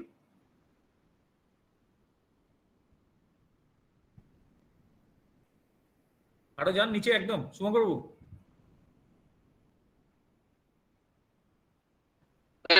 একদম নিচেই আছি। না আচ্ছা ঠিক আছে, হ্যাঁ ফাইন। এই যে গ্রেড একদম দেখুন পরিষ্কার করে লেখা আছে যে ওই ক্যান্ডিডেট সিজিপিএ লেটার গ্রেড যেটা দেওয়া আছে এ ভেরি গুড, অর্থাৎ হ্যাঁ ঠিক আছে fine fine, CGPA 7 to below 8 হলো এ ভেরি গুড। এখানে এই ক্যান্ডিডেটের ক্ষেত্রে CGPA on the basis of, আমরা সবসময় রেজাল্ট করি তো কোর কোর্স এবং ডিএসসি ভিত্তিতে, ওর কোর কোর্স এবং ডিএসসি ভিত্তিতে রেজাল্ট হয়েছে 7.22, অর্থাৎ নিচের নর্মস অনুযায়ী আমরা দেখতে পাচ্ছি তার লেটার গ্রেড হলো এ, রেজাল্ট হলো কিউ। একটি ভালো ছেলে নির্দিষ্ট সময়ের মধ্যে সে পাস করে গিয়ে তার লেটার গ্রেড এ পেলো এবং তার রেজাল্ট হলো কিউ। এবার একটা ঘটনা হলো, আমরা কাকে বলবো সে অনার্স পেয়েছে? একটি ক্যান্ডিডেট যদি তার লেটার গ্রেড মিনিমাম বি পায়, যদি বি পায় অর্থাৎ 5 টু 6 বিলো 6, হাইলাইট করুন শুভঙ্কর বাবু, 5 টু বিলো 6 বি পায়, এর পরের কলম দুটোতে একদম উপরের রোতে আছে দেখুন, যে জায়গাটা হাইলাইট করেছেন তার পরের রো দুটো কলম দুটোতে উপরের রোতে আছে 5 টু বিলো 6, যদি বি পায় তবেই সেই ছেলেটি অনার্স কমপ্লিট হলো। যদি বি না পায়, এটা যেহেতু অনার্সের ক্যান্ডিডেটের ক্ষেত্রে বলছি, একটা অনার্সের ক্যান্ডিডেট তাকে মিনিমাম লেটার গ্রেড বি পেতে হবে, আর একটি জেনারেল কোর্সের ক্যান্ডিডেটের ক্ষেত্রে মিনিমাম লেটার গ্রেড তাকে পি পেতে হবে। পি মানে হলো তার সিজিপিএ 4 থেকে 5 এর নিচে, আর বি মানে হলো 5 থেকে 6 এর নিচে। এবার হতে পারে তো একটি ক্যান্ডিডেট সমস্ত কোর্সে এসে মিনিমাম গ্রেড 4 পেয়ে আছে, সেমিস্টার 1 থেকে সেমিস্টার 6 সবেতে 4 পেয়ে আছে, কিন্তু যখন ফাইনালি সিজিপিএ ক্যালকুলেট করছি তখন দেখা যাচ্ছে তার মিনিমাম লেটার গ্রেড বি হচ্ছে না। বি পেতে গেলে তাকে কি করতে হবে বলেছিলাম? 5 থেকে 6 হতে হবে, হচ্ছে না। 5 থেকে 6 নিচ পর্যন্ত হতে হবে, হচ্ছে না। তাহলে এই ক্যান্ডিডেটটা ঠিক আমাদের পার্ট সিস্টেমের কথাটা একটু মনে করুন, সেই ক্যান্ডিডেট সমস্ত ক্রেডিট পাওয়ার পরেও যেহেতু 320 পেত না, তাকে বলতাম যে বাবা তোমার আর একবার পরীক্ষা দিতে হবে, অর্থাৎ তুমি সমস্ত পেপারে মিনিমাম গ্রেড 4 পেলেও এক্ষেত্রে তোমার কিন্তু ফাইনালি সিজিপিএ তে বি পাচ্ছ না। তাহলে তোমাকে আইদার দুটো অপশন ছেলের হাতে, সে পরের বার আবার পরীক্ষা দিতে পারে, পরীক্ষা দিয়ে মানে কোন পরীক্ষাটা? সেমিস্টার 6টা দিয়েই রেজাল্টটাকে ইনক্রিজ মানে ইমপ্রুভ করে তাকে মিনিমাম লেটার গ্রেড সে বি অ্যাচিভ করতে পারে, অথবা সে যদি মনে করে যে আমি আর পড়াশোনা কন্টিনিউ করব না, আমাকে অনার্স থেকে জেনারেলে কনভার্ট করে দিন। না, সবগুলোই দেবে। সেক্ষেত্রে এই ক্যান্ডিডেট যদি আবার প্রেয়ার দেয় যে আমাকে আর আমি চান্স আছে, আমার প্রত্যেক সেমিস্টারে 3বার করে চান্স থাকলেও আমি আর পরীক্ষা দিতে চাইছি না, আমি মিনিমাম লেটার গ্রেড বি পাইনি, আমাকে এবার অনার্স থেকে জেনারেলে কনভার্ট করে দিন। সেই যে পদ্ধতিতে আমরা কলেজে অনার্স থেকে জেনারেলে কনভার্ট করতাম, এখনো সেই একই পদ্ধতিতে ছেলে প্রেয়ার দেবে, সেটা আমরা প্রিন্সিপাল স্যার আমাদের কাছে এন্ডোর্স করে পাঠাবেন, আমরা সেই ক্যান্ডিডেটের অনার্স থেকে জেনারেলে কনভার্সনের প্রসেসের দিকে এগোবো। এটা হলো একটি ক্যান্ডিডেটের অনার্স থেকে জেনারেল কনভার্সন। আর চান্স কাউন্ট, আর ছোট ছোট দুটো কথা, একটা হলো চান্স কাউন্ট। আমরা জানি এটা 3 বছরের অনার্স কোর্স, অনার্স প্রোগ্রাম বা 3 বছরের জেনারেল প্রোগ্রাম। কিন্তু এই 3 বছরের অনার্স বা জেনারেল প্রোগ্রামটাকেও আমরা প্রত্যেকটা সেমিস্টারে 3টে কনজিকিউটিভ চান্স অ্যাভেল করার সুযোগ দেব এবং 1 to 5 সমস্ত সেমিস্টারগুলো এখনো পর্যন্ত রেগুলেশন যেটা বলছে যে সেমিস্টার 6 অ্যাপিয়ার করতে গেলে 1 to 5 সমস্ত সেমিস্টার ক্লিয়ার করে থাকতে হবে, অর্থাৎ কিউ গ্রেড কার্ডওয়ালা যদি থাকে, গ্রেড কার্ড হাতে থাকে, তবেই সেমিস্টার 6 এ ফর্ম ফিল আপ করতে পারবে, তবেই আমরা তাকে সেমিস্টার 6 এ অ্যালাউ করব। এই ক্যালকুলেশন করে গিয়ে দেখতে পাচ্ছি যে একটা ক্যান্ডিডেট সব থেকে ভালো ছেলে মেয়েরা যারা আছে তারা 3 বছরের মধ্যে যদি অনার্স বা জেনারেল ডিগ্রি কোর্সটা কমপ্লিট করে ফেলতে পারবে এবং যারা ম্যাক্সিমাম চান্স গুলো অ্যাভেল করতে করতে যাবে তাদের জন্য 7টা বছর তারা সুযোগটা পাবে। তবে প্রত্যেকটা সেমিস্টার চান্স কাউন্ট কিন্তু হবে সেমিস্টার 1 এর এনরোলমেন্টের বছর থেকে শুরু করে। আগেও আমরা পার্টের সিস্টেমে তাই করতাম, যখন রোল জেনারেট হতো 14H দিয়ে রোল হওয়া মানেই হলো 14, 15, 16 পার্ট 1, 15, 16, 17 পার্ট 2, তেমনি 18, 19, 20 পার্ট 3। এই যেভাবে ক্যালকুলেট করতাম, চান্স ক্যালকুলেশনটা হতো সেমিস্টার বা পার্টের ওখানে, পার্টের ক্ষেত্রে যেমন ভাবে করতাম এক্ষেত্রেও ঠিক তাই, সেমিস্টার 1 এর এনরোলমেন্ট হওয়া থেকে আমার বাকি সমস্ত চান্স ক্যালকুলেট হওয়া শুরু হবে। আজকে মনে হয় অনেকখানি বলে ফেললাম, অনেকখানি সময় আপনাদের নিলাম। যেটুকু বললাম এরপরে যদি কিছু কোয়েরি থাকে আমাদের সঙ্গে শেয়ার করুন। কন্ট্রোলার স্যার যেভাবে বলেছেন চ্যাট বক্সে লিখে, আমি আছি, আমাদের পুরো টিম আছে, মানে এখানে সকলেই আছেন। ইউজি কাউন্সিলের সেক্রেটারি শ্যামাদা আমার কাছেই আছেন, প্রদীপ বাবু আছেন, কন্ট্রোলার স্যার আছেন, প্রভিসি স্যার আছেন, বা স্বপন বাবু তো আছেনই। যদি কোনো কোয়েরি থাকে এই স্ট্রাকচারাল এবং রেজাল্ট প্রসেসের ব্যাপারে প্রশ্ন থাকলে স্যার যেভাবে বলেছেন ওইভাবে লিখুন, আমরা নিশ্চয়ই আপনাদের সেটাকে অ্যাড্রেস করার চেষ্টা করব। Thank you.